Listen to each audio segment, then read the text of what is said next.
അനുഗ്രഹിക്കപ്പെട്ട കർത്താവ് സങ്കീർത്തന പ്രബോധനത്തിന് ശേഷം വീണ്ടും മാറ്റമില്ലാത്ത ജീവന്റെ വചനത്തിലേക്ക് കർത്താവ് വീണ്ടും കർത്താവെ കടന്നു വരുവാൻ പരിശുദ്ധാത്മാവ് അങ്ങ് സഹായിക്കുന്നതിനായി സ്തോത്രം ചെയ്യുന്നു. കർത്താവ് ഞങ്ങളുടെ ആത്മീക ആഹാരം കർത്താവ് ഞങ്ങൾക്ക് നൽകണമേ, ആത്മീക പോഷണം ഞങ്ങൾക്ക് നൽകണമേ, ആത്മീകമായ വളർച്ച ഞങ്ങളുടെ ജീവിതത്തിൽ നൽകണമേ. കർത്താവ് ഫലം പുറപ്പെടുവിക്കുന്നവരായി ഞങ്ങളുടെ ജീവിതത്തിൽ കർത്താവ് നിലനിൽക്കുന്ന ഫലം കർത്താവെ ഞങ്ങളിൽ നിന്ന് പുറപ്പെടുവാൻ തക്കവണ്ണം കർത്താവ് ഞങ്ങൾ ഒരുക്കണമെന്ന് പ്രാർത്ഥിക്കുന്നു. അനവധി പ്രതികൂലങ്ങളും വെല്ലുവിളികളും പോരുവിളികളും പോരാട്ടങ്ങളും ജീവിതത്തിന് നേരെ വന്നുമ്പോഴും കർത്താവിന്റെ വിശ്വസ്തകരം ഇന്ന് പകൽ നേരെ ഞങ്ങളുടെ നടുവിലുള്ളതിനായി സ്തോത്രം ചെയ്യുന്നു. കർത്താവെ കൃപജനം ബലപ്പെടുത്തണം, പരിപാലിക്കണമേ. അപ്പാ നിന്റെ സന്നിധിയിലേക്ക് താഴ്ത്തി സമർപ്പിക്കുന്നു. കൃപയാൽ പങ്ക് വഴി നടത്തുന്നതിനായി സ്തോത്രം, ബലപ്പെടുത്തുന്നതിനായി സ്തോത്രം, പരിപാലിക്കുന്നതിനായി സ്തോത്രം. യേശു ക്രിസ്തുവിന്റെ ഒരു പരിശുദ്ധനാമം തന്നെ ദൈവനാമത്തിന് മഹത്വം ഉണ്ടാകട്ടെ. വീണ്ടും ഒരു അനുഗ്രഹിക്കപ്പെട്ട ഒരു അനുഭവത്തിലേക്ക് ഇന്ന് പകൽ നേരം കടന്നു വരുവാൻ സ്വർഗം സഹായിച്ചതിനോർത്ത് ഞാൻ ദൈവത്തെ മഹത്വപ്പെടുത്തുന്നു. സ്തോത്രം. ഹല്ലേലൂയ. നമ്മളിൽ പലരും പലവിധമായ പ്രതിസന്ധികളിലൂടെ കടന്നു പോകുന്നവരാണ് ദൈവമക്കൾ. സ്തോത്രം. വളരെയേറെ വെല്ലുവിളികൾ ലോകത്തിലുണ്ട്. ആമേൻ. അത് നല്ലപോലെ പൊരുതി ഓട്ടം തികച്ചു, വിശ്വാസം കാത്തു. ആമേൻ. ഞാൻ കഴിഞ്ഞ ദിവസം കടന്നു വന്ന ദൈവദാസനിലൂടെ സ്തോത്രം കേട്ട ദൈവത്തിൻ്റെ വചനങ്ങളിലൂടെ എൻ്റെ ഉള്ളത്തിൽ ഇടപെട്ട ആ ഒരു പദമാണ് കാര്യം. പോരാട്ട ജീവിതത്തിലൂടെ കടന്നു പോകുമ്പോൾ വിശ്വാസം കാത്തു സൂക്ഷിക്കാനാണ് ബുദ്ധിമുട്ട്. ആമേൻ. പലപ്പോഴും കടന്നു വരുന്ന പരിശോധനകളെല്ലാം തന്നെ സ്വന്തം വിശ്വാസം കാത്തു സൂക്ഷിക്കുക എന്നുള്ള വിഷയത്തിൽ വളരെയേറെ ബുദ്ധിമുട്ട് നേരിടുന്നുണ്ട്. അപ്പോൾ നമ്മൾ അതിൻ്റെ നടുവിൽ നമ്മൾ ജയാളികളായി മുന്നേറിയെങ്കിൽ മാത്രമാ ദൈവമഹത്വം നമ്മൾ കാണുവാനായിട്ട് ഇടയാകത്തുള്ളൂ. കർത്താവിൻ്റെ കൃപയിൻ കീഴിൽ നമ്മൾ സ്വന്തം വീണ്ടും നമ്മൾ അടുത്തു വരികയാണല്ലോ. സ്തോത്രം. നമ്മൾ ചില വചനങ്ങളിലൂടെ നമുക്ക് നേരം കടന്നു പോകുവാൻ ക്രിസ്തു ശരണപ്പെടുത്തുന്നു. പരിശുദ്ധാത്മാവ് നമ്മളെ നടത്തുന്ന പോലെ നമുക്ക് മുമ്പോട്ട് പോകാം. കർത്താവിൻ്റെ പ്ലാന് എപ്പോഴും വ്യത്യസ്തമായിരിക്കും. നമ്മൾ ഒരുക്കുന്നത് പോലെയോ നമ്മൾ കണ്ടിരിക്കുന്ന പോലെയോ ഒന്നും അല്ല ദൈവത്തിൻ്റെ കാര്യപദ്ധതി എപ്പോഴും ഇരിക്കുന്നത്. അതുകൊണ്ട് കർത്താവിൻ്റെ ആ കാര്യപദ്ധതിയിൽ നമ്മൾ ഏൽപ്പിച്ചു കൊടുത്ത് നമ്മൾ താണിരിക്കുകയാണ് വേണ്ടത്. ഇന്ന് പകൽ നേരം നമ്മൾ അല്പനേരം വചനത്തിന് ചിന്തയ്ക്കായിട്ട് ആദ്യമായി റോമാലേഖനം 6-ാം അധ്യായം അതിൻ്റെ 14-ാം വാക്യം നമുക്കൊന്ന് വായിക്കാം. റോമാലേഖനം 6-ാം അധ്യായം അതിൻ്റെ 14-ാം വാക്യം. നിങ്ങൾ ന്യായപ്രമാണത്തിനല്ല കൃപയ്ക്കത്രേ അധീനരാകിയാൽ പാപം നിങ്ങളിൽ കർത്തൃത്വം നടത്തുകയില്ലല്ലോ. ശ്രദ്ധിക്കേണ്ട ഒരു കാര്യമാണ്. അപ്പോസ്തലനായ പൗലോസ് കൃത്യമായി നീതീകരണത്തെ കുറിച്ച് പഠിപ്പിക്കുന്ന ഭാഗങ്ങളാണ് റോമാലേഖനം. നീതീകരിക്കും, വിശുദ്ധീകരിക്കപ്പെടുക, അതുപോലെ പുത്രനാകുന്ന യേശുക്രിസ്തുവിന് പ്രായശ്ചിത്തമായി തീർന്നു. ന്യായപ്രമാണത്തിന്റെ ശാപത്തിൽ നിന്ന് ക്രിസ്തുയേശുവിൻ്റെ ശരീരയാഗത്താൽ നമ്മളെ വീണ്ടെടുക്കുകയാണ്. കുഞ്ഞാന്റെ രക്തം പിതാവിൻ്റെ സന്നിധിയിൽ നമുക്ക് പകരമായി മറുവിലയായി കൊടുത്തുകൊണ്ട് നമ്മെ വിലയ്ക്ക് മേടിക്കുന്ന ക്രിസ്തുവിനെ നമ്മൾ കാണുന്നത് ഈ അധ്യായങ്ങളിൽ നമ്മൾ ആഴത്തിൽ പഠിക്കുമ്പോഴാണ്. നമ്മൾ ഈ 6-ാം അധ്യായം നമ്മൾ ചിന്തിക്കുമ്പോൾ അതിൻ്റെ അകത്ത് പാപത്തെക്കുറിച്ചും ദൈവകൃപയെക്കുറിച്ചും വ്യക്തമായി അതിനകത്ത് പറയുന്നുണ്ട്. അപ്പോൾ സ്നാനത്തെക്കുറിച്ച് വ്യക്തമായി പറയുന്ന ഒരു കാര്യമാണ്. യേശുക്രിസ്തുവിനോട് 6-ന്റെ 3-ാം വാക്യം വായിക്കുന്ന യേശുക്രിസ്തുവിനോട് ചേരുവാൻ സ്നാനമേറ്റവരായ നാം എല്ലാവരും അവന്റെ മരണത്തിൽ പങ്കാളികളാകുവാൻ ഏറ്റിരിക്കും നിങ്ങൾ അറിയുന്നില്ല. അപ്പൊ നാം ആരാന്ന് ചോദിച്ചാൽ നമ്മൾ സ്നാനമേറ്റവരാണ്. മനസ്സിലാവുന്നുണ്ട്? നമ്മൾ ആരാണ്? നമ്മൾ കർത്താവിന്റെ ക്രൂശ മരണത്തോട് പങ്കാളിത്തം വഹിക്കുവാൻ സ്തോത്രം ഹല്ലേലൂയ ക്രിസ്തുയേശുവിന്റെ മരണത്തിൽ ചേർന്നവരാണ് നമ്മൾ ഓരോരുത്തരും. ആമേൻ. അപ്പോൾ കർത്താവിന്റെ കൃപയിൽ നമ്മൾ ഓരോരുത്തരും അടുത്തു വരുമ്പോൾ ഇന്ന് നമ്മൾ ഈ കാര്യം നമ്മൾ മനസ്സിലാക്കണം. യേശുക്രിസ്തുവിനോട് ചേരുവാൻ നാം സ്നാനമേറ്റവരാണ്. ആമേൻ. അപ്പോൾ സ്നാനമെന്ന് പറയുന്നത് നമ്മൾ ആത്മീയകോളത്തിൽ ശ്രദ്ധിക്കുമ്പോൾ നമ്മൾ ഈ കുറെ പഠിച്ച് വന്നു കഴിയുമ്പോൾ നമ്മൾ ഈ അടിസ്ഥാനം വീണ്ടും മറിച്ച് കളയുകയൊക്കെ ചെയ്യും. കുറെ പഠിച്ചു കഴിയുമ്പോൾ കുറെ അറിവ് നേടുമ്പോൾ ഇതിലൊന്നും വലിയ കാര്യമില്ലെന്നുള്ള രീതിയിലേക്ക് നമ്മൾ എത്തും. പക്ഷേ അടിസ്ഥാനം എന്നും അടിസ്ഥാനം തന്നെയാണ്. മനസ്സിലാവുന്നുണ്ടോ? അടിസ്ഥാനം എന്നും അടിസ്ഥാനം, അതങ്ങനെ മാറിയും മറിഞ്ഞും പോകുന്നതല്ല അടിസ്ഥാനം എന്ന് പറയുന്നത്. നാം ആരാണ് എന്ന് ചോദിക്കുമ്പോൾ എന്റെ പാപമനുഷ്യനെ, എന്റെ ആദമ്യ മനുഷ്യനെ, പാപമനുഷ്യനെ ക്രിസ്തുയേശുവിനോടുകൂടെ അടക്കി. ആമേൻ. കർത്താവ് എനിക്ക് വേണ്ടി പകരക്കാരനായി കാൽവരിയിൽ തകർക്കപ്പെട്ടപ്പോൾ കർത്താവിനോടുകൂടെ സ്തോത്രം ഹല്ലേലൂയ എന്റെ പഴയ മനുഷ്യനെ അടക്കം ചെയ്യുവാനാണ് ഞാൻ സ്നാനമേറ്റത്.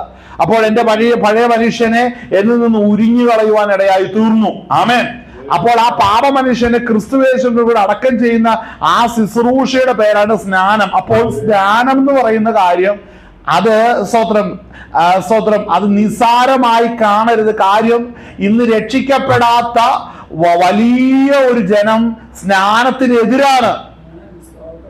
അവരിലിരിക്കുന്ന പാപം, അവരിലിരിക്കുന്ന ജഡമോഹം, കൺമോഹം, ജീവനത്തിന്റെ പ്രതാപങ്ങൾ ഒരിക്കലും അവർ സ്നാനമേൽക്കുവാനായിട്ട് മനസ്സ് വെക്കാതെ അവരിൽ നിന്ന് മാറിക്കൊണ്ടിരിക്കുകയാണ്. മനസ്സിലാകുന്നുണ്ട്? അപ്പോൾ സ്നാനം എന്ന ഘടകം വളരെ പ്രാധാന്യം അർഹിക്കുന്നതാണ്. എല്ലാവരും സ്നാനപ്പെടുകയില്ല. ആമേൻ. സ്തോത്രം. കാര്യങ്ങൾ സ്നാനപ്പെട്ടവർ കർത്താവിനെ കൂടുതൽ അറിയുന്ന കർത്താവിന്റെ സന്നിധിയിലേക്ക് അടുത്ത് വരണം. എന്നാൽ സ്നാനപ്പെട്ടവരായ നാം എല്ലാവരും, ഇവിടെ വായിക്കുന്ന എന്താണ്? യേശുക്രിസ്തുവിന്റെ സ്നാനമേറ്റവരായ നാം എല്ലാവരും അവന്റെ കർത്താവായ യേശുക്രിസ്തുവിന്റെ മരണത്തിൽ പങ്കാളികളാകുവാൻ. അപ്പൊ നമ്മുടെ ഡ്യൂട്ടി എന്താ? നമ്മൾ കർത്താവിന്റെ മരണത്തിൽ പങ്കാളിത്തമുണ്ട്. ഞാനൊരു കാര്യം പറയാം. ഞാൻ യേശുവിൽ വിശ്വസിക്കുന്നു എന്ന് ആളുകൾ 365 ദിവസം 24 മണിക്കൂറും പറഞ്ഞുകൊണ്ടിരിക്കുകയും കർത്താവിന്റെ കൽപ്പനയാണെന്ന് സ്നാനം ഏൽക്കുകയും ചെയ്യുന്നില്ലെങ്കിൽ അവൻ കള്ളനാകുന്നു. മനസ്സിലാകുന്നുണ്ടോ? അവൻ ആരാകുന്നു? അവൻ കള്ളനാകുന്നു. ഹല്ലേലൂയ. ദൈവത്തിന്റെ വചനം നമ്മൾ വായിക്കുമ്പോൾ കർത്താവ് ജഡത്തിൽ വന്നു എന്ന് വിശ്വസിക്കാത്ത ആത്മാവൊക്കെയും ദൈവത്തിൽ നിന്നുള്ളതല്ല. മനസ്സിലാക്കണം. അപ്പൊ സ്നാനപ്പെടണ്ട എന്ന് പറയുന്നത് ആരാണ്? കർത്താവിന്റെ മരണത്തോട് പങ്കാളിത്തമില്ലാത്തവനാണെന്ന് ഓർക്കണം. സ്നാനപ്പെടണമെന്ന് പറയുന്ന കാര്യം അവരിലിരിക്കുന്ന പൈശാചിക ശക്തികൾ അതുവരെയും കർത്താവിലേക്ക് ആ ശക്തികൾ അവനെ വിട്ടുപോകാത്തത് കൊണ്ട് ആ വ്യക്തി ഒരിക്കലും കർത്താവിലേക്ക് വരുവാനായിട്ട് സാധിക്കുന്നില്ല. ആമേൻ. അപ്പോൾ കർത്താവായ യേശു ക്രിസ്തുവിന്റെ തേജസ്സുള്ള സുവിശേഷം കണ്ടാൽ മാത്രമേ അവന്റെ കണ്ണിന്റെ ഇരുട്ട് മാറത്തുള്ളൂ. ആമേൻ. അപ്പൊ തേജസ്സുള്ള സുവിശേഷം ആളുകൾ ആത്മാവിൽ ദർശിക്കുമ്പോൾ രക്ഷയുടെ മാഹാത്മ്യം അറിയുന്നവർ മാത്രം ആ സ്നാനമേൽക്കത്തുള്ളൂ. മനസ്സിലാക്കണം. വെറുതെ ആരും പിന്നെ ഈ എന്തെങ്കിലും കേട്ട് കണ്ട് വെള്ളത്തിൽ സ്നാനപ്പെട്ടവരുണ്ട്. അവരുടെ കാര്യം വളരെ കഷ്ടമാണ്. കാര്യം അവർ മാനസാന്തരപ്പെടണം പിന്നീട്. ആമേൻ. സ്തോത്രം. ഹല്ലേലൂയ. അപ്പോൾ സ്നാനം എന്ന് പറഞ്ഞാൽ അതിന്റെ ആത്യന്തികമായ ഉദ്ദേശം എന്ന് പറയുന്നത് ദൈവപുത്രൻ മനുഷ്യന്റെ പാപത്തിന് വേണ്ടി മരിച്ചു. അങ്ങനെ ആ മരണത്തിൽ പങ്കാളിത്തം വഹിക്കുന്ന ഏത് മനുഷ്യാത്മാവും പാപത്തിൽ നിന്ന് മോചനം പ്രാപിക്കും. മനസ്സിലാവുന്നുണ്ടോ? ഹല്ലേലൂയ. സ്തോത്രം. ആ പാപത്തിൽ നിന്ന് മോചനം പ്രാപിക്കണമെന്നുണ്ടെങ്കിൽ ക്രിസ്തുവേശ്വരുടെ കൂടെ അടക്കപ്പെടണം. അവന്റെ മരണത്തോട് പങ്കാളിത്തം വന്നെങ്കിലേ മതിയാകത്തുള്ളൂ. അപ്പോൾ എല്ലാവരും അതിനുവേണ്ടി തയ്യാറാകുന്നില്ല എന്ന് നമ്മൾ മനസ്സിലാക്കണം. എന്തുകൊണ്ട് തയ്യാറാകുന്നില്ല? അവരിലിരിക്കുന്ന പാപ സ്വഭാവം അതിൽ നിന്ന് അവർക്ക് മോചനം ലഭിക്കാനായിട്ട് ഇടയാകുന്നില്ല. എന്നാൽ കർത്താവ് കൃപയാലാണ് നമ്മുടെ ആത്മകണ്ണുകൾ പ്രകാശിപ്പിച്ചത് കൊണ്ടാണ് കർത്താവായ യേശു ക്രിസ്തു ആരാണെന്ന് നമുക്ക് മനസ്സിലായത്. നമ്മുടെ രക്ഷ നമ്മുടെ അകത്ത് നമ്മുടെ ആത്മാവിന് സംഭവിച്ചത് കൊണ്ടാണ് യേശു ക്രിസ്തു ദൈവമാണെന്ന് തിരിച്ചറിയുവാനായിട്ട് കൃപ ലഭിച്ചിരിക്കുന്നത്. അതുകൊണ്ടാണ് നമ്മൾ സ്നാനമേറ്റപ്പോൾ കർത്താവിന്റെ മരണം വെറുതെ നടന്നതല്ല. ആ മരണത്തിന്റെ ഉദ്ദേശം എന്ന് പറഞ്ഞാൽ അവന്റെ മരണത്തോടുകൂടെ എന്റെ പഴയ മനുഷ്യനെ അടക്കം ചെയ്തെങ്കിൽ മാത്രമേ എന്റെ ഈ മർത്യ ശരീരത്തിന് ഒരു ഉയർപ്പുണ്ടാകത്തുള്ളൂ. അതിനുവേണ്ടിയാണ് സ്നാനമേൽക്കുന്നത്. ആസ്വദ കർത്താവിനോടുകൂടെ നമ്മൾ ചേരണം. കർത്താവിനോടുകൂടെ നമ്മൾ നിലനിൽക്കുവാൻ അവന്റെ മരണത്തിൽ പങ്കാളിത്തം വഹിക്കണം. അപ്പൊ എല്ലാവർക്കും ഈ സത്യവചനം ഉൾക്കൊള്ളാൻ സാധിക്കത്തില്ല. ഒരുപക്ഷെ നമുക്ക് പ്രിയപ്പെട്ടവരോ കുടുംബത്തിലുള്ളവരോ അല്ലെങ്കിൽ കൂട്ടുകാരോ നാട്ടുകാരോ ആരുമായിക്കോട്ടെ, ഈവൻ നമ്മളുമായിട്ട് വളരെ ബന്ധപ്പെട്ട് നിൽക്കുന്ന പല വ്യക്തികളും നമ്മളോട് ഇടപെട്ട് കഴിയുമ്പോഴും ഈ വചനങ്ങളുടെ സത്യം ഗ്രഹിക്കാൻ പലപ്പോഴും കഴിയാതെ വരുന്നതിന് ഒരു കാരണമേ ഉള്ളൂ. അവരുടെ ആത്മാവ് ഈ സത്യ വെളിച്ചം കണ്ടിട്ടില്ല. മനസ്സിലാവുന്നുണ്ടോ? നമ്മൾ എത്ര സുവിശേഷം പറഞ്ഞാലും എത്ര പ്രാർത്ഥിച്ചാലും കാര്യങ്ങൾ പറഞ്ഞു കൊടുത്താലും അവർക്കത് വിശ്വാസമായിട്ട് പരിണമിക്കാത്തിടത്തോളം അവർക്ക് ഇതെല്ലാം കെട്ടുകഥയായിട്ടേ മനസ്സിലാകത്തുള്ളൂ. എന്നാൽ ദൈവത്തിന്റെ ഇടപെടൽ വന്നാൽ മാത്രമാ കർത്താവായ യേശു ക്രിസ്തു ദൈവമാണെന്ന് തിരിച്ചറിയുവാനും രക്ഷിക്കപ്പെടുവാനും സാധിക്കത്തുള്ളൂ. അങ്ങനെ കൃപ ലഭിച്ചവരാണ് നമ്മൾ ഓരോരുത്തരും. നാം ആരാണ്? നാം അവിടെ പൗലോസ് പറയുന്നത് എന്താണ്? ആരാണ് നാം? ക്രിസ്തുവേശുവിനോട് ചേരുവ സ്നാനമേറ്റവരായ നാം എല്ലാവരും. കണ്ടോ അത് ആ ഭാഗ്യം ലഭിച്ചവരാണ് നാം. ഹല്ലേലൂയ. അപ്പൊ കർത്താവിന്റെ മരണത്തോട് നമ്മൾ ഏകീഭവിച്ചവരാണ് നമ്മൾ ഓരോരുത്തരും, അല്ലേ?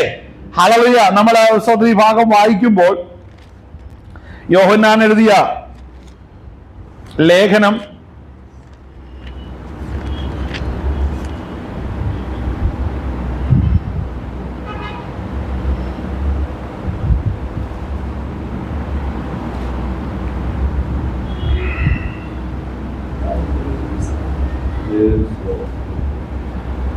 അതിന്റെ 1:5 മുതലൊന്ന് വായിച്ചേ. 1 യോഹന്നാൻ 1:5. ദൈവം വെളിച്ചമാകുന്നു, അവനിൽ ഇരുട്ട് ഒട്ടുമില്ല എന്നുള്ളത് ഞങ്ങൾ അവനോട് കേട്ട് നിങ്ങളോട് അറിയിക്കുന്ന ദൂതാകുന്നു. അവനോട് കൂട്ടായ്മ ഉണ്ട് എന്ന് പറയുകയും ഇരുട്ടിൽ നടക്കുകയും ചെയ്താൽ നാം പോസ്റ്റ് പറയുന്നു, സത്യം പ്രവർത്തിക്കുന്നതുമില്ല. അവൻ വെളിച്ചത്തിൽ ഇരിക്കുന്നത് പോലെ നാം വെളിച്ചത്തിൽ നടക്കുന്നു എങ്കിൽ നമുക്ക് തമ്മിൽ കൂട്ടായ്മയുണ്ട്. സ്തോത്രം. അവന്റെ പുത്രനായ യേശുവിന്റെ രക്തം സകല പാപവും പോക്കി നമ്മെ ശുദ്ധീകരിക്കുന്നു. ശ്രദ്ധിക്കണം, ആ വാക്യം നമ്മൾ വായിക്കുമ്പോൾ ദൈവം വെളിച്ചമാകുന്നു, അല്ലെ? ആ വെളിച്ചം നമ്മളുടെ ആത്മാവ് ദർശിച്ചത് കൊണ്ടാണ് നാം രക്ഷിക്കപ്പെടുവാനിടയായി തീർന്നത്. രക്ഷിക്കപ്പെടുന്നു, രക്ഷിക്കപ്പെടും, അല്ലെ? രക്ഷിക്കപ്പെട്ടു, രക്ഷിക്കപ്പെടുന്നു, രക്ഷിക്കപ്പെടും, അല്ലെ? ത്രികാല അനുഭവമാണ്, അല്ലെ? അപ്പോ ഭൂതകാലത്തിൽ നമ്മൾ കർത്താവായ യേശുക്രിസ്തുവിൽ ചേരുവാൻ സ്നാനമേറ്റപ്പോൾ രക്ഷിക്കപ്പെട്ടു, അല്ലെ? ഇന്ന് രക്ഷിക്കപ്പെട്ടു, സാന്റിഫിക്കേഷൻ നടന്നുകൊണ്ടിരിക്കുകയാണ്, ശുദ്ധീകരണം നടന്നുകൊണ്ടിരിക്കുകയാണ്. ഈ നാളുകളിൽ, ഇന്ന് ഓരോ നാളുകളിലും ഓരോ ദിവസങ്ങളിലും നമ്മൾ ഓരോ വചനവുമായി ദൈവത്തിന്റെ ആലോചനകളുടെ മുമ്പിൽ നമ്മൾ കടന്നു പോകുന്ന സംഘർഷങ്ങൾ, പോരുകൾ, പോരാട്ടങ്ങൾ, പലവിധമായ തർക്കങ്ങളെല്ലാം ഏർപ്പെടുന്നതിന് കാര്യം നമ്മളിൽ ഒരു ശുദ്ധീകരണം നടക്കുന്നതിന്റെ ഭാഗമാണ്. ഹല്ലേലൂയ. കർത്താവ് നമ്മളെ നടത്തിക്കൊണ്ടു പോകുന്ന അസാധാരണമായ ഈ വഴിയെ കണ്ട് എത്ര പേർക്ക് മനസ്സിലാകുന്നുണ്ട്? ഹല്ലേലൂയ.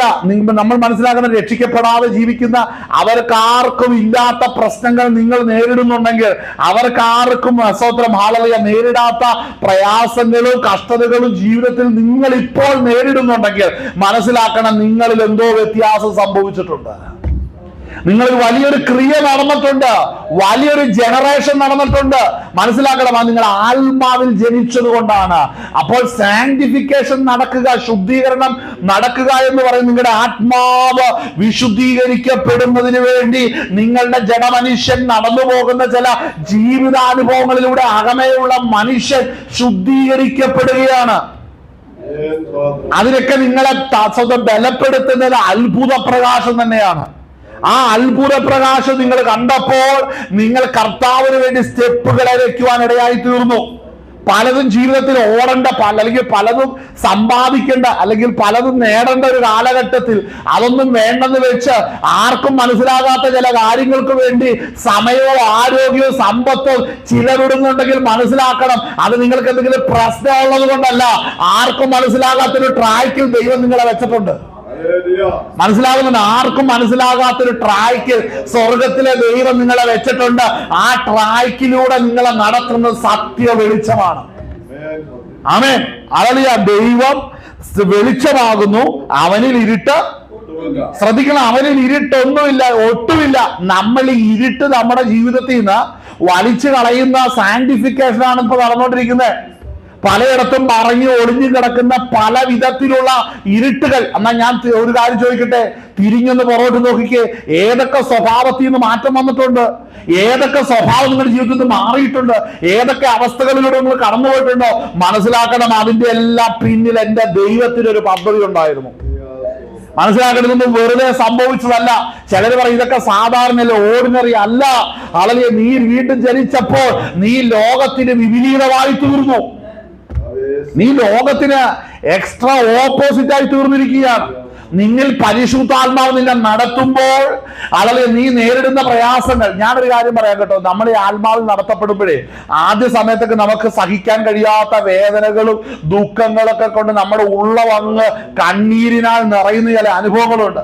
അവിടെ എല്ലാം വരുമ്പോൾ നമ്മൾ ചിന്തിക്കും നമുക്ക് പ്രിയപ്പെട്ട ആരോടെങ്കിലും പോയി വേദന ഒന്ന് ഷെയർ ചെയ്താൽ മതി എന്ന്. പക്ഷെ ഞാൻ എൻ്റെ അനുഭവത്തിൽ നിന്നൊരു കാര്യം പറയാം, നമ്മൾ ആ കണ്ണുനീരിന്റെ അസ്വത്രഭാളെ വഴിത്താറയിലൂടെ നടന്നിറങ്ങുമ്പോൾ മനസ്സിലാക്കണം, നീ ദൈവത്തെ മാത്രം വളരെ ആശ്രയം വെക്കണം എന്നുള്ളത് കൊണ്ട് തന്നെയാണ് നീ കണ്ണുനീരിന്റെ വഴിത്താറയിലൂടെ നീ യാത്ര ചെയ്യേണ്ടി വരുന്നത്. മനസ്സിലാവുന്നുണ്ടോ? ആരുടെ മുമ്പിൽ കർത്താവ് നിന്നെ വിടത്തില്ല, ആരുടെ മുമ്പിൽ കർത്താവ് വിടത്തില്ല.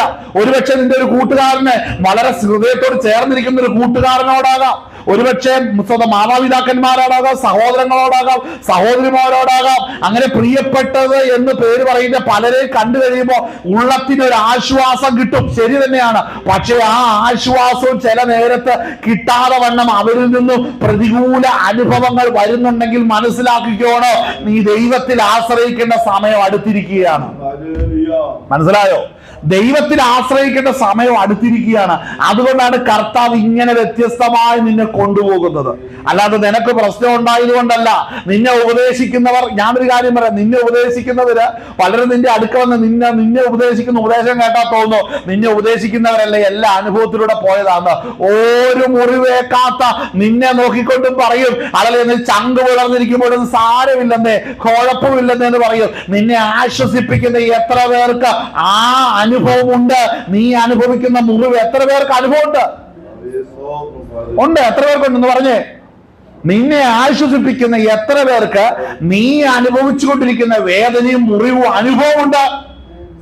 ആർക്കും അനുഭവം ഇല്ലാത്തതുകൊണ്ട് അല്ലേ? വെറുതെ നിന്നെ ആശ്വസിപ്പിക്കാനും സമാധാനിപ്പിക്കാനൊക്കെ വാക്കുകൾ കൊണ്ട് കരുതുകയും ചെയ്യുമ്പോഴും അവരുടെയൊക്കെ ഉള്ള സന്തോഷിച്ചോണ്ടായിരിക്കുന്നത്. ഞാനൊരു കാര്യം പറയാൻ കേട്ടോ, എന്തോ എന്നോട് ഇന്ന് ഈ റൂട്ടിൽ കൂടെ പോകുന്നുണ്ട് ഞാൻ പറയാം, സ്വന്തം നമ്മെ ആശ്വസിപ്പിക്കാൻ വരുന്ന പലരും ദുഃഖത്തിലൊന്നും അല്ല വരുന്നത്. നമ്മൾ ചിന്തിക്കുന്നത് 80 ഇങ്ങ് വരൂന്ന അല്ലേ, സിമ്പതിയും എമ്പതിയും ഇങ്ങ് വരുമെന്നാ വിചാരിക്കുന്നത്. നോ, അങ്ങനെയൊന്നും അല്ല. ഈ ലോകത്തെ നിനക്ക് മനസ്സിലാകാത്തോണ്ടാ നിന്റെ ദൈവം നിന്റെ കൂട്ടുകാരിൽ പരമായി നിന്നെ ആനന്ദ തൈലം കൊണ്ട് അഭിഷേകം ചെയ്യണമെന്നുണ്ടെങ്കിൽ നീ കണ്ണുനീരൊഴുക്കുമ്പോ ഈ ദൈവത്തിന്റെ സാന്നിധ്യത്തിനായിട്ട് നീ കാക്കണം, ഈ ദൈവത്തിന്റെ സാന്നിധ്യത്തിനായിട്ട് നീ കൊതിക്കണം. മനസ്സിലായോ? വെറുതെ അല്ലേ ഇത് വെറുതെ നടക്കുന്ന ഒരു കാര്യമല്ല. ദൈവം പ്രതീക്ഷിക്കുന്നുണ്ട്. നീ തനിയെ പോകേണ്ടുന്ന ചില വഴികൾ ദൈവം നിന്റെ ജീവിതത്തിൽ ഒരുക്കുമ്പോൾ ദൈവം ആഗ്രഹിക്കുന്നത് നീ ദൈവത്തോടു കൂടെ ആയിരിക്കണമെന്നാണ്. അതിന് പല കാര്യങ്ങളും ദൈവം ചെയ്യും. ചില ആരംഭദശയില ചില ബന്ധങ്ങൾ മുറിഞ്ഞു പോകും, ചില കാര്യങ്ങൾ, ചില റിസോഴ്സുകൾ ജീവിതത്തിൽ നഷ്ടമായി പോകും. അതിന് കാരണം ദൈവത്തോടുകൂടെ നീ നടക്കണം. നീ ദൈവത്തോട് എല്ലാ കാര്യവും ചോദിക്കണം, എല്ലാ വേദനയും ദൈവത്തോട് പറയണം. നീ വേദന ദൈവത്തോട് പറയുമ്പോൾ ദൈവത്തിന്റെ വലിയ സാന്നിധ്യം നിന്നോട് കൂടെ ഇരുന്ന് അത് കേട്ട് രാത്രി യാമങ്ങളിൽ നിനക്ക് ദർശനങ്ങളെയും സ്വപ്നങ്ങളെയും ആശ്വാസങ്ങളെയും നൽകി പ്രാർത്ഥനയിൽ മറുപടിയും തരുന്ന ദൈവം നിന്റെ കൂടെ വരുവാൻ ആഗ്രഹിക്കുകയാണ്. ഈ ദൈവത്തെ കളഞ്ഞിട്ട് ഏതെങ്കിലും ഒരു മനുഷ്യന്റെ പുറകെ പോകാൻ നീ റെഡിയാകരുത്. ഹല്ലേലൂയ. പലരുടെയും പ്രശ്നം എന്താണെന്നറിയാം, മനുഷ്യന്റെ വായിന്നൊരു നല്ല വാക്ക് കേൾക്കണം അല്ലേ? മനുഷ്യന്റെ വായിന്നൊരു നല്ല വാക്ക് കേൾക്കണം. അവൻ എന്നോട് എങ്ങനെയും ഒരു ആശ്വാസ വാക്ക് പറയണോന്നേ. അതിന് ഈ രക്ഷാനുഭവം ഇല്ലാത്തതും ദൈവത്തെ യഥാർത്ഥമായിട്ട് അറിയാത്തതായ ഒത്തിരി പേര് അതിന് തടസ്സവുമാണ്. അതും പറയണം. എന്താന്ന് ചോദിച്ചാൽ അവർക്ക് ഈ ദൈവം നടത്തുന്ന വഴികളൊന്നും അറിയത്തില്ല. അവരെപ്പോഴും ലോകപ്രകാരം മാത്രം അതിനെ കണ്ടിട്ട് അവരുടെ പ്രായത്തിന്റെ കൂടുതൽ കൊണ്ട് മാത്രം ഉപദേശമല്ല ശരിയാണ്. പ്രായം കൂടുതൽ കൊണ്ടൊന്നും ഉപദേശം ശരിയാകുന്നില്ല. മണ്ടന്മാരും പ്രായമാകുന്നുണ്ട്, പൊട്ടന്മാരും പ്രായമാകുന്നുണ്ട് അല്ലേ?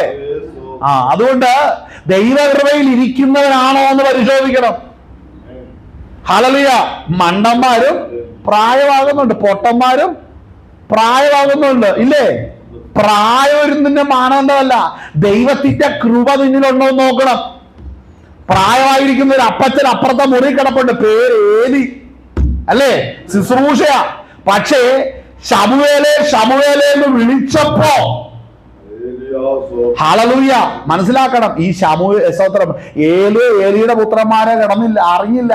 മനസ്സിലാക്കണം, ശമൂവേലിനെ വിളിച്ച് ദൈവത്തിന്റെ ആലോചന പകരുക. അപ്പൊ ഞാനൊരു കാര്യം ചിന്തിക്കുന്നത്, രാത്രി വിളക്കണച്ചിന് ശേഷം ആ വീട്ടിൽ നടക്കുന്ന സംസാരം കേൾക്കുന്ന ഒരു ദൈവത്തെയല്ലേ നമ്മളവിടെ കാണുന്നേ? എത്ര നാളായി? അനേക നാളായി. ഒരു വാക്യം പറ, വെളിപ്പാട് പുസ്തകത്തിൽ കിടപ്പെട്ടിട്ടുണ്ട്, ഞാൻ വാതിക്കൽ നിന്നും മുട്ടുന്നു. ആരെങ്കിലും എന്റെ ശബ്ദം കേട്ട് വാതിൽ തുറന്നാൽ ഞാൻ അവനോടും അവൻ എന്നോട് കൂടെ. എന്റെ ആ വീട്ടിൽ, അല്ല ശുശ്രൂഷ ഏലി പുരോഗതിരിക്കുന്ന വീട്ടിൽ അവന്റെ മക്കൾക്ക് ഈ ശബ്ദം കേൾക്കുവാൻ കഴിയാതിരുന്നത്. ഹല്ലേലൂയ. മനസ്സിലാക്കണം, ആ വീട്ടിൽ ഇനി സ്തോത്രം ദൈവത്തിന് ഒരു കാര്യം അറിയിക്കാനുണ്ട്. ഈ തലമുറയിലും ദൈവശബ്ദം കേൾക്കുന്ന ശമൂവേലുമാരുണ്ടെന്ന് ദൈവത്തിന് വെളിപ്പെടുത്തേണ്ടതിനാണ് അവരുടെ സാന്നിധ്യത്തിൽ ദൈവം സംസാരിക്കുവാനിടയായി തീർന്നത്. Hallelujah, hallelujah. ദൈവശബ്ദം കേൾക്കുമ്പോൾ ആരുടെ പുറകെ പോയി വെറുതെ അങ്ങോട്ട് കഷത്തിൽ കയറിയിരിക്കാൻ നിൽക്കരുത് കേട്ടോ. ഒരു കാര്യം ഞാൻ പറയാം കേട്ടോ, ദൈവശബ്ദം കേൾക്കുമ്പോൾ ആരുടെ മുമ്പിൽ ഒത്താശയ്ക്ക് പോയേക്കരുത്. ചിലപ്പോ സംഭവിക്കുന്ന ഒരു വലിയ വിഷയമാണ്. ആരെങ്കിലും സമ്മതിപ്പിക്കാനോ ആരുടെയെങ്കിലും സ്തോത്രം ഹല്ലേലൂയ ഔദാര്യങ്ങൾക്കോ ഒന്നും പോയി നിൽക്കരുത്. നീ ദൈവവൈതല, നീ രക്ഷിക്കപ്പെട്ടതാ. ഹല്ലേലൂയ. ദൈവത്തിന്റെ ആത്മാവെന്ന പരിശുദ്ധാത്മാവ് നിന്റെ ഹൃദയത്തിലുണ്ട്.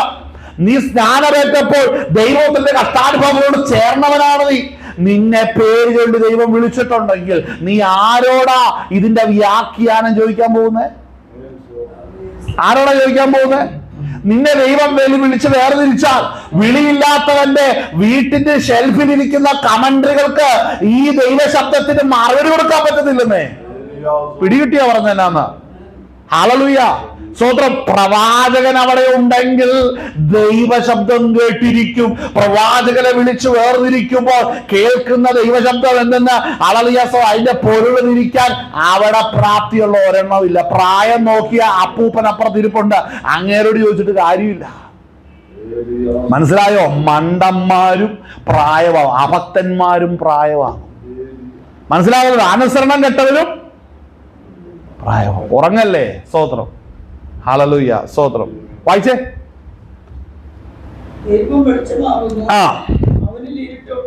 ഒട്ടുമില്ല എന്നുള്ളത് ഞങ്ങൾ അവരോട് കേട്ട് നിങ്ങളോട് അറിയിക്കുന്ന ദൂതാകുന്നു.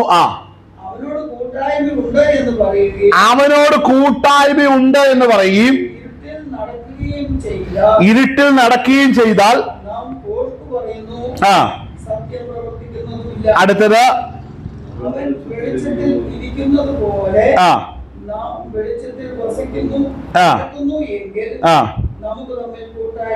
ഉണ്ട്. അവന്റെ പുത്രനായ യേശുവിന്റെ രക്തം സകല പാപവും പോക്കി നമ്മെ ശുദ്ധീകരിക്കുന്നു. 11-ാം വാക്യം, 2:11.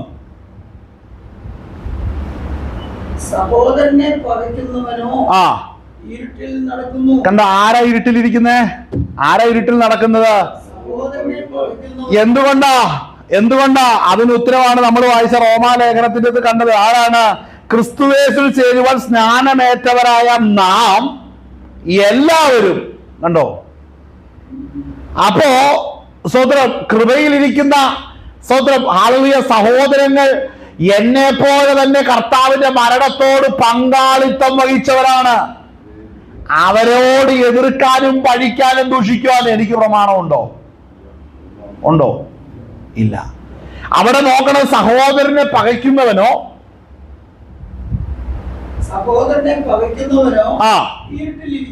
ഇരുട്ടിലിരിക്കുന്നു. ശ്രദ്ധിക്കണം, ഇരുട്ടിലിരിക്കുകയും ഇരുട്ടിൽ നടക്കുകയും ചെയ്യുന്നു. കണ്ണ് കുരുടാക്കുകയാൽ. ശ്രദ്ധിക്കണം കേട്ടോ, ഈ വെളിച്ചത്തിലേക്ക് വരാത്തവരാരും കർത്താവിന്റെ കൽപ്പന അനുസരിക്കുന്നില്ല. അവർക്ക് ഇരുട്ട് വളരെ ഇഷ്ടമാണ്. ഇരുട്ടിന്റെ സുഖങ്ങൾ, ഇരുട്ടിന്റെ ലാഭങ്ങൾ, അല്ലേ? ഇരുട്ടിന് ലാഭമുണ്ട്. നിങ്ങൾ വിശുദ്ധിയോടെ ജീവിച്ചാൽ നിങ്ങളുടെ കൂട്ടുകാരും വീട്ടുകാരെല്ലാം വിട്ടുപോകും. നിനക്ക് കിട്ടാനുള്ളത് ഇവിടെ കിട്ടാതാകും. എന്നാൽ പാപത്തിൽ തുറന്ന് ജീവിച്ചിട്ട് വിശുദ്ധ ജീവിതത്തെ തെറി പറഞ്ഞാലോ നിനക്ക് കൂട്ടുകാരേറും. നീ ഏതവസ്ഥയിൽ കിടന്നാലും ലോകത്തിൽ പലതും നിനക്ക് കിട്ടിയെന്നിരിക്കും. പക്ഷേ മനസ്സിലാക്കാം, അത് ഇവിടം കൊണ്ട് അവസാനിക്കും.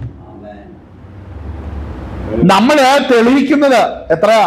60, 80 അല്ലെ, 60, 70, 80 വയസ്സ് കൊണ്ട് അതിൽ നല്ലൊരു പ്രായം നമ്മൾ തെളിയിക്കുന്നത് സ്തോത്രം ഈ കാലഘട്ടം അവസാനിക്കാറായി, ഈ യുഗം അസ്തമിക്കാറായി, പുതുയുഗം വിടിയാറായി. ആമേൻ. ആ രാജ്യത്തിൽ ചെല്ലുകണം, അവനോടുകൂടെ വാഴണമെന്നുള്ള വലിയ പ്രത്യാശയാണ് നമ്മുടെ ഉള്ളത്തിലെങ്കിൽ നമ്മുടെ ആശയെ സ്വന്തം പൂർത്തീകരിക്കുന്ന ഒരു ദൈവമാണ് സ്വർഗത്തിലുള്ളത്. ഹല്ലേലൂയ. അതിന് വില കൊടുത്തെങ്കിലേ മതിയാകത്തുള്ളൂ.